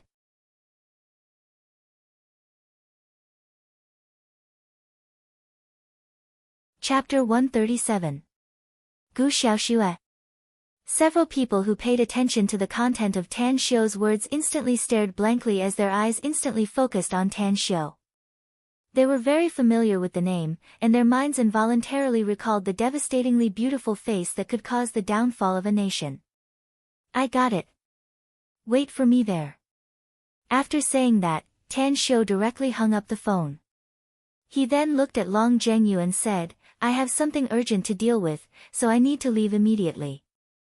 This piece of land is good. We can buy it and develop it. Also, send someone to measure the area, length, width, and other data of this land and send it to me. Once you buy the land, I'll start drawing the architectural design. After saying that, he then turned around and walked toward the distance. Ouyang Lulu shot a deep look at Tan Xiu. She strode in front of Tan Xiu and quickly said, The one who just called you is Gu Xiaoxue, right? The young master of Jingmen Island's everlasting feast hall. Yes. Tan Xiu nodded. Gu Xiaoxue and I are good sisters. She came to Star City and I happen to be with you, so I'll go with you to see her, said Ouyang Lulu. No way. Tang Xiu didn't think about it and directly refused. The content of the conversation between him and Gu Xiaoxue was absolutely confidential and must never be passed to the ears of a third person. Furthermore, he had already prepared himself to face the danger when he decided to see Gu Xiaoxue. In case Gu Xiaoxue was involved with those who had persecuted him, he would have to face the problem if he couldn't escape when the time came. How could he have the chance to save Ouyang Lulu? Ouyang Lulu's complexion changed. With a trace of jealousy in her tone, she asked, Why can't I? Do you have any shameful business dealings? Is it inconvenient for me to be present? Yes. It's shameful. Tan Xiu nodded. He didn't have a high EQ, so he couldn't understand the deeper meaning in Ouyang Lulu's words. Ouyang Lulu was stunned. She didn't expect that Tan Xiu would answer so straightforwardly. It made the words she was about to say die in her stomach. She even found herself at a loss for words. Shameless. After holding it in for a while, she finally squeezed out 2 words. Tan Xiu shook his head and ignored Ouyang Lulu. He turned around and walked a few steps before his footsteps suddenly came to a halt. With a somewhat strange expression, he turned around and asked, Do you really want to go with me? I really want to go. Ouyang Lulu blurted out. After saying that, she secretly regretted that she had lost control of herself again. She couldn't understand why she felt like she was going crazy every time she faced Tan Xiu. In the past, she could control everything, but when she was with Tan Xiu, the rhythm of their communication was always controlled by Tan Xiu. This feeling. This made her very depressed, and she was on the verge of collapse. Tan Xiu revealed a faint smile, and a treacherous light flashed in his eyes. He said with a faint smile, Since you want to go with me, then let's go. I don't have a car. You can take me there. All right. Ouyang Lulu grabbed the car key and strode toward a sports Land Rover Range Rover in the distance. She was always full of wildness and haughtiness when facing others. That white Land Rover SUV was very compatible with her character. Buzz, the roar of the engine echoed in the wilderness. The white Land Rover SUV was like a white arrow that dashed toward the end of the straight road in the distance. On the roadside, Long Zhengyu, Chu Yi, and Bai Tao looked at each other in dismay with a strange expression on their faces. Cough, cough, Bai Tao gave a thumbs up. A smile outlined on the corner of his mouth as he praised, Zhengyu, Tan Xiu will no longer be your idol in the future. He's also my idol, Bai Tao. He's really fucking awesome. Even Ouyang Lulu, this wild horse, was subdued by him. Even Gu Xiaoxue, that ice beauty, traveled thousands of miles to Star City to have a rendezvous with him. This brother is really a killing machine in the world, the terminator of single beauties. Chu Yi said with a strange smile, I thought I was wrong. Never thought that you, Bai Tao, also sensed it. Our classmate Lulu's tone just now was really sour and sour. Bai Tao chuckled and said, I dare to swear that Ouyang Lulu has fallen into idol Tang's hands for the rest of her life. She's a woman with eyes on the top of her head. If she doesn't fall in love, then it's fine. But once she does, tisk, she'll hang herself to death on a tree. Listening to their conversation, a forced smile appeared on Long Zhengyu's face as he said, it's not a good thing to have too many love affairs. Although Tan Xiu has a good IQ, but I can feel that his EQ is not that high. It's not necessarily a good thing for him to be pestered by so many women in the future. Huh? Chu Yi and Bai Tao looked at each other. Then, they turned their heads and rolled their eyes at Long Zhengyu. Bai Tao scolded with a smile, young Master Long, you can't eat the grapes yet you say the grapes are sour. Whether it's Ouyang Lulu or Gu Xiaoxue, both of them are smart girls. It's because Tan Xiu's EQ is not high that he's a big killer weapon that attracts them. If you don't believe me, just wait and see. Sooner or later, Tan Xiu will be able to lie drunk on a beauty's lap, wake up with a beauty's heart, and enjoy the happiness of having two women. Get lost. Don't talk nonsense with me. Long Zhengyu was at a loss whether he had to laugh or cry. Inside the Land Rover SUV speeding on the highway, Ouyang Lulu, who was holding the steering wheel, looked a bit absent-minded. She was still thinking about the relationship between Tan Xiu and Gu Xiaoxue. She knew Gu Xiaoxue's character. If there was no special relationship between the two, it was absolutely impossible for her to come all the way to Star City to find Tan Xiu. So much so that she almost never left the Everlasting Feast Hall's manor. Tan Xiu went to the Everlasting Feast Hall and broke through the Thousand Revolution array, showing his extraordinary talent. Could it be that they hooked up at that time? Ouyang Lulu thought gloomily.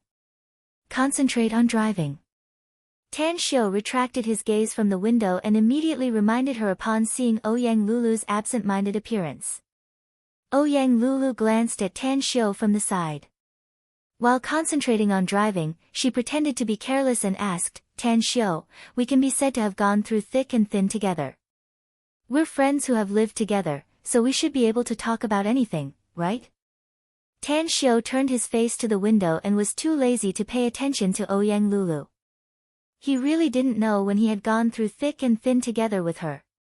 And that cohabitation, wrong. That was not cohabitation at all. It was just living under the same roof, with 2 rooms in the same house, and he even gave her a massage to treat her injuries for free. Ouyang Lulu seemed to have long been accustomed to Tan Xiu's arrogant appearance, so she didn't get angry. Instead, she continued to ask with a faint smile, since we're good friends who can talk about anything, you should talk to me about your relationship with Gu Xiaoxue, right? Don't tell me you're in love. Talk your grandmother. Tan Xiu nearly blurted out this sentence. He didn't know what kind of relationship he had with Gu Xiaoxue. Maybe they were even mortal enemies. Ouyang Lulu raised her brows and said, silence means acquiescence. Never thought that you also have a gossipy heart. Drive your car properly. If you're so long-winded, I'll throw you out. Tan Xiu snappily said. Ouyang Lulu was furious. But looking at Tan Xiu's impatient expression, she finally suppressed the depression inside her heart. She fiercely glared at the front and fiercely stepped on the accelerator.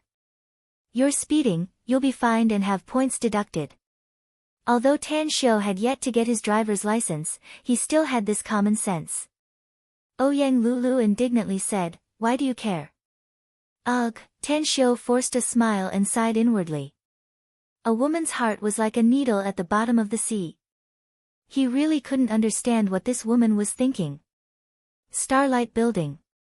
Gu Xiaoxue was wearing a fluttering white skirt and carrying a white handbag. She was like a fairy that appeared in the mortal world, completely incompatible with the noisy scene around. Her stunning appearance was like a magnet that attracted the eyes of all the men in the surroundings, as well as a large number of women. However, the chilling aura exuded from her body made countless men who wanted to come over and strike up a conversation flinch. Finally, a handsome man who thought he had a graceful demeanor and tried his best to exude the special charm of a man came forward and said with a smile, "Miss, is there anything I can help you with?" "Go away." Gu Xiaoxue's voice was very pleasant to the ears, but the two words she spat out made the handsome man's complexion stagnate. He immediately let out a forced smile and hid to the side. Ha ha ha. A guy who overestimates himself. A toad wanting to eat a swan's meat, but the result is a disgrace, isn't it? She's really a goddess. She's too strong. Those female stars on TV will die as far as they can in the future. No one can be compared with this goddess.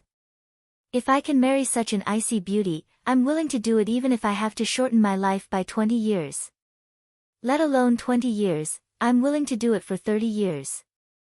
She's really beautiful. How come my heart is beating so fast? Gu Xiaoxue wanted to turn around and walk away. But in order to wait for Tan Xiu, she had no choice but to endure and continue waiting. She rarely had contact with the outside world and was not used to appearing in public. She was even more unaccustomed to being pointed at by countless people. Creak, an emergency braking sound was heard nearby, attracting many people's attention.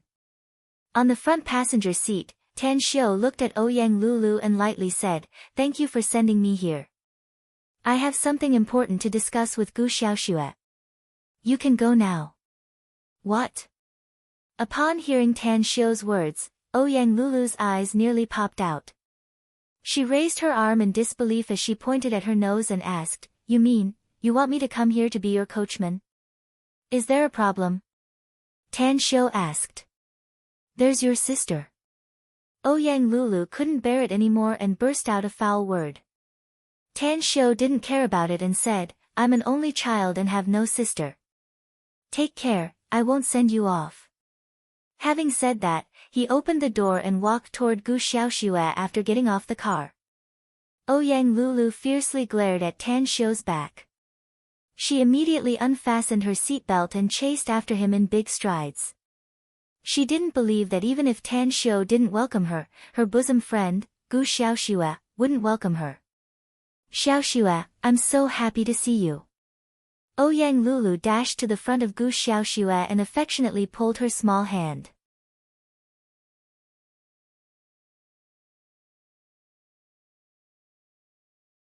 Chapter 138. Gu Xiaoxue frowned. Although she was happy to see Ouyang Lulu, she still had a very important matter to discuss with Tan Xiu today.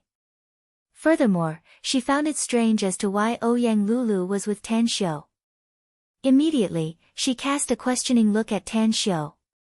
"She's my temporary coachman. I can't drive her away, so you do it." Tan Xiu came before Gu Xiaoxue and said lightly. Gu Xiaoxue suddenly understood and looked at Ouyang Lulu with a bit of apology. "Lulu, I'm also very happy to see you in Star City. However, I have a very important matter to discuss with Tan Xiu. Can you leave? If possible, I'll contact you again when I return to Jingmen Island." "What?" Ouyang Lulu's brain was short-circuited. She didn't expect that Gu Xiaoxue would be so obedient to Tan Xiu's order. Was this still her good sister? Could it be, Gu Xiaoxue was really dead set on falling in love with Tan Xiu? Ouyang Lulu looked at Tan Xiu and then at Gu Xiaoxue. She then nodded and said, Alright, you talk. I'll take my leave first. The nearby onlookers were curious upon seeing a sports Land Rover SUV. But when they saw Tan Xiao and Ouyang Lulu, they were immediately dumbfounded. They directly ignored Tan Xiao and focused 99% of their eyes on Ouyang Lulu. It was because this beauty, whether it was her appearance or temperament, was almost the same as that fairy in a fluttering white dress. The good cabbages are all taken by pigs. At this time, countless people looked at Tan Xiao with eyes full of intense jealousy. However, when they saw Ouyang Lulu return to her Land Rover SUV and drive away, and then saw Tang Xiao and Gu Xiaoshua's backs as they walked toward the building, their eyes burned with rage. Am I blind? Or are those two goddesses blind? How come they have a relationship with that brat? Damn! What's that brat's origin? He even has goddesses accompanying him one after another. My heart is broken. The man of my dreams left with another man. I want to flesh that bastard. Why does he have such good luck with women? Tan Xiao and Gu Xiaoshua walked side by side. The two of them had a tacit understanding and did not speak. On the 44th floor of the Starlight Building, there was the most famous viewing cafe in Star City. Sitting in the window seat, one could have a panoramic view of most of Star City. What would you like to order? The beautiful waitress walked over slowly and asked with a professional smile. White water. White water. Tan Xiao and Gu Xiaoshua said in unison. The waiter looked at the two of them in surprise. He did not understand why the two customers who came to the cafe would order plain water. However, the guest was God. She had to satisfy any request of God, so she said with a smile, "Please wait a moment." Gu Xiaoshua's beautiful eyes looked at Tan Xiao as she asked with a sinking tone, "I remember that you said on the phone that the Water Block Dragon Array and the Thousand Revolution Array were created by you? Is that true or false?" Tan Xiao spread his spiritual sense around and found that there were no other cultivators within hundreds of meters. Only then did he feel a bit relieved and lightly said, "Yes, it's me." Gu Xiaoshua's body instantly tensed up and said, "As far as I know, the one who created the Water Block Dragon Array and the Thousand Revolution Array is a supreme from the immortal world. He has the same name as you, Tan Xiao. Can you explain to me what's the relationship between the two of you?" Tan Xiao sighed, "It seems that you really know a lot. I originally didn't believe that someone from the immortal world came to Earth, but I didn't expect the truth to be beyond my expectation. Before I answer your question, you must tell me, who is your master? Why does your everlasting feast hall have the Water Block Dragon Array and the Thousand Revolution Array?" "Gu Yan, I've told you before," Gu Xiaoshua said. Tan Xiao shook his head and seriously said, "What I want to know is not just a name. I want to know her origin." Gu Xiaoshua looked deeply at Tan Xiao. After being silent for a long time, she slowly said, "Since you know about the immortal world, then I'll tell you that my master came from there." Tan Xiao suddenly got up. His body slightly trembled due to the excitement inside. He pressed his hands on the table and stared at Gu Xiaoshua's eyes, saying one word at a time, "You can eat indiscriminately, but you can't speak irresponsibly. There's a space barrier between Earth and the immortal world, and the immortal world doesn't have Earth's coordinates. How could your master come to Earth?" Not to be outdone, Gu Xiaoshua stared at Tan Xiao's eyes and said, "My master naturally has her own way. I've answered your question, now it's your turn to answer mine." Tan Xiao fell into silence. He sat back on his seat and slowly closed his eyes. After a long time, Tan Xiao opened his eyes again. A bright light flashed in his eyes as he indifferently said, "I want to ask you one last question. If your answer satisfies me, I'll tell you the answer." "Ask away." Gu Xiaoshua frowned, but still replied. "Have you heard of Fairy Wanhua, Great Emperor Danqing, and Jiuyao Qin Demon?" asked Tan Xiao. "Fairy Wanhua, Great Emperor Danqing, Jiuyao Qin Demon." A cold murderous intent exuded from Gu Xiaoshua's body as she said in a deep voice, "I've heard my master say these names countless times in her coma. They all deserve to die. All of them deserve to die." Tan Xiu keenly felt the murderous intent from Gu Xiaoshua, and his heart suddenly trembled. In an instant, he was finally sure that his favorite apprentice was still alive. Not only was she still alive, but she also knew about him. More importantly, she hated those bastards who betrayed him. She had a strong killing intent toward them. Huff, the thing that Tan Xiu was most worried about didn't happen in the end. It made him feel gratified, and he missed his apprentice who he had raised and brought up. He looked at Gu Xiaoshua and seriously said, "A freak combination of factors led to me arriving in the immortal world.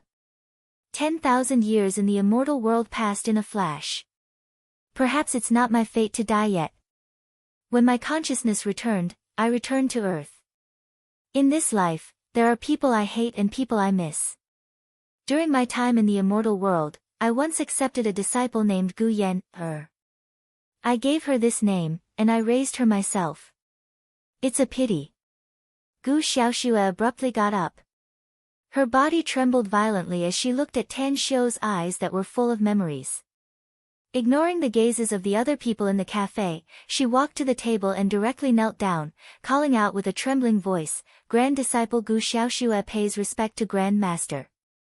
"Your master, is she really my apprentice?" Tan Xiu hurriedly asked. "Yes." Gu Xiaoshua's answer was particularly firm. "Where is she?" Tan Xiu asked again. "The Everlasting Feast Hall," answered Gu Xiaoshua. Tan Xiu's pupils shrunk and he said without hesitation, "Let's go to Jingmen Island immediately and go to the Everlasting Feast Hall. Time flies like an arrow." As a master and a father, he finally got the news of his apprentice. He couldn't wait to grow a pair of wings and fly to Jingmen Island's Everlasting Feast Hall to see his apprentice. He wanted to ask why there was no news of her in the past, and why he couldn't find her for 1,000 years. Gu Xiaoshua got up from the floor, but she didn't follow Tan Xiu out. She wanted to say something but hesitated. After seeing Tan Xiu walk a dozen steps away, she forced a smile and said, "Can you wait for a while, Grand Master?" Tan Xiu's pace halted as he turned his head and asked in surprise, "Why aren't you leaving?" Gu Xiaoshua quietly came to Tan Xiu's side and forced a smile. "Grand Master, there are some things I haven't told you yet. Let's return to our seats first. You can decide whether to go to Jingmen Island now after I've told you." Tan Xiu frowned and observed Gu Xiaoshua a few times before returning to his seat. He then looked at Gu Xiaoshua, who was sitting in front of him, and said, "Speak." "I'm listening." Gu Xiaoshua slightly nodded. She sorted out her thoughts and said, "Grand Master, have you ever heard of the Space Magic Array?" "The Space Magic Array? Wasn't this another secret art of Shade Demon Zhu Wushou?" Zhu Wushou was the most powerful supremacy stage expert in the immortal world. He had comprehended the mysteries of time and space and created the unparalleled Space Magic Array. If one were to say who was the fastest in the immortal world and had the strangest secret art, then it would undoubtedly be Shade Demon Zhu Wushou. "I know." Tan Xiu nodded. Gu Xiaoshua slowly said, "Thousands of years ago, my master once took a huge risk to sneak into Time Island and racked her brains to scheme against Shade Demon Zhu Wushou's direct disciple. She finally obtained the Space Magic Array from him and devoted herself to comprehending it for thousands of years. Zhu Wushou also chased her for thousands of years before she finally comprehended the mysteries of the Space Magic Array. However, the last time she used this array, she was severely injured by Zhu Wushou. His time nightmare was cast on her." "What did you say?" Tan Xiu's expression greatly changed and the doubts in his heart faded away. He finally understood why his disciple could come to Earth. Among all the supremacy stage experts in the immortal world, the one who had a glimmer of hope to come to Earth was undoubtedly Zhu Wushou. He had comprehended the mysteries of time and space, and if he had a trace of karma with him, he might be able to find Earth. However, he only had contact with him a few times in the immortal world and didn't have any karma with him. Furthermore, if he wanted to calculate the Earth's space coordinates, he must have the ability to learn the celestial mystery Heavenly Emperor's star-pushing divination technique. Otherwise, Zhu Wushou wouldn't be able to come to Earth. Tan Xiu was sure that his precious disciple not only learned the space magic array, but also learned the star-pushing divination technique from the celestial mystery Heavenly Emperor. Are you done? Tan Xiu looked deeply at Gu Xiaoxue and asked in a deep voice. Gu Xiaoxue nodded and said, I don't know much about my master. I've told you everything I know. Tan Xiu got up again and said, let's go. To Jingmen Island.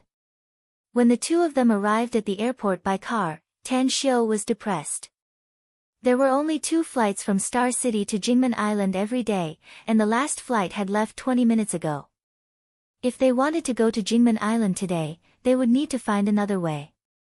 However, finding another way would take a lot of time, which was a kind of torment for the impatient Tan Xiu. I just thought of someone. Gu Xiaoxue's white skirt fluttered as she stood beside Tan Xiu and said thoughtfully. What do you mean? Asked Tan Xiu, you're tuning into the Blissful Bookshelf YouTube channel.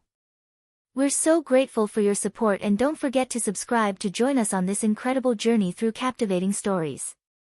Your generosity through donations truly makes a world of difference, as it's the primary source of revenue that allows me to expand and enhance this channel for you. Thank you from the bottom of my heart for being a part of this adventure.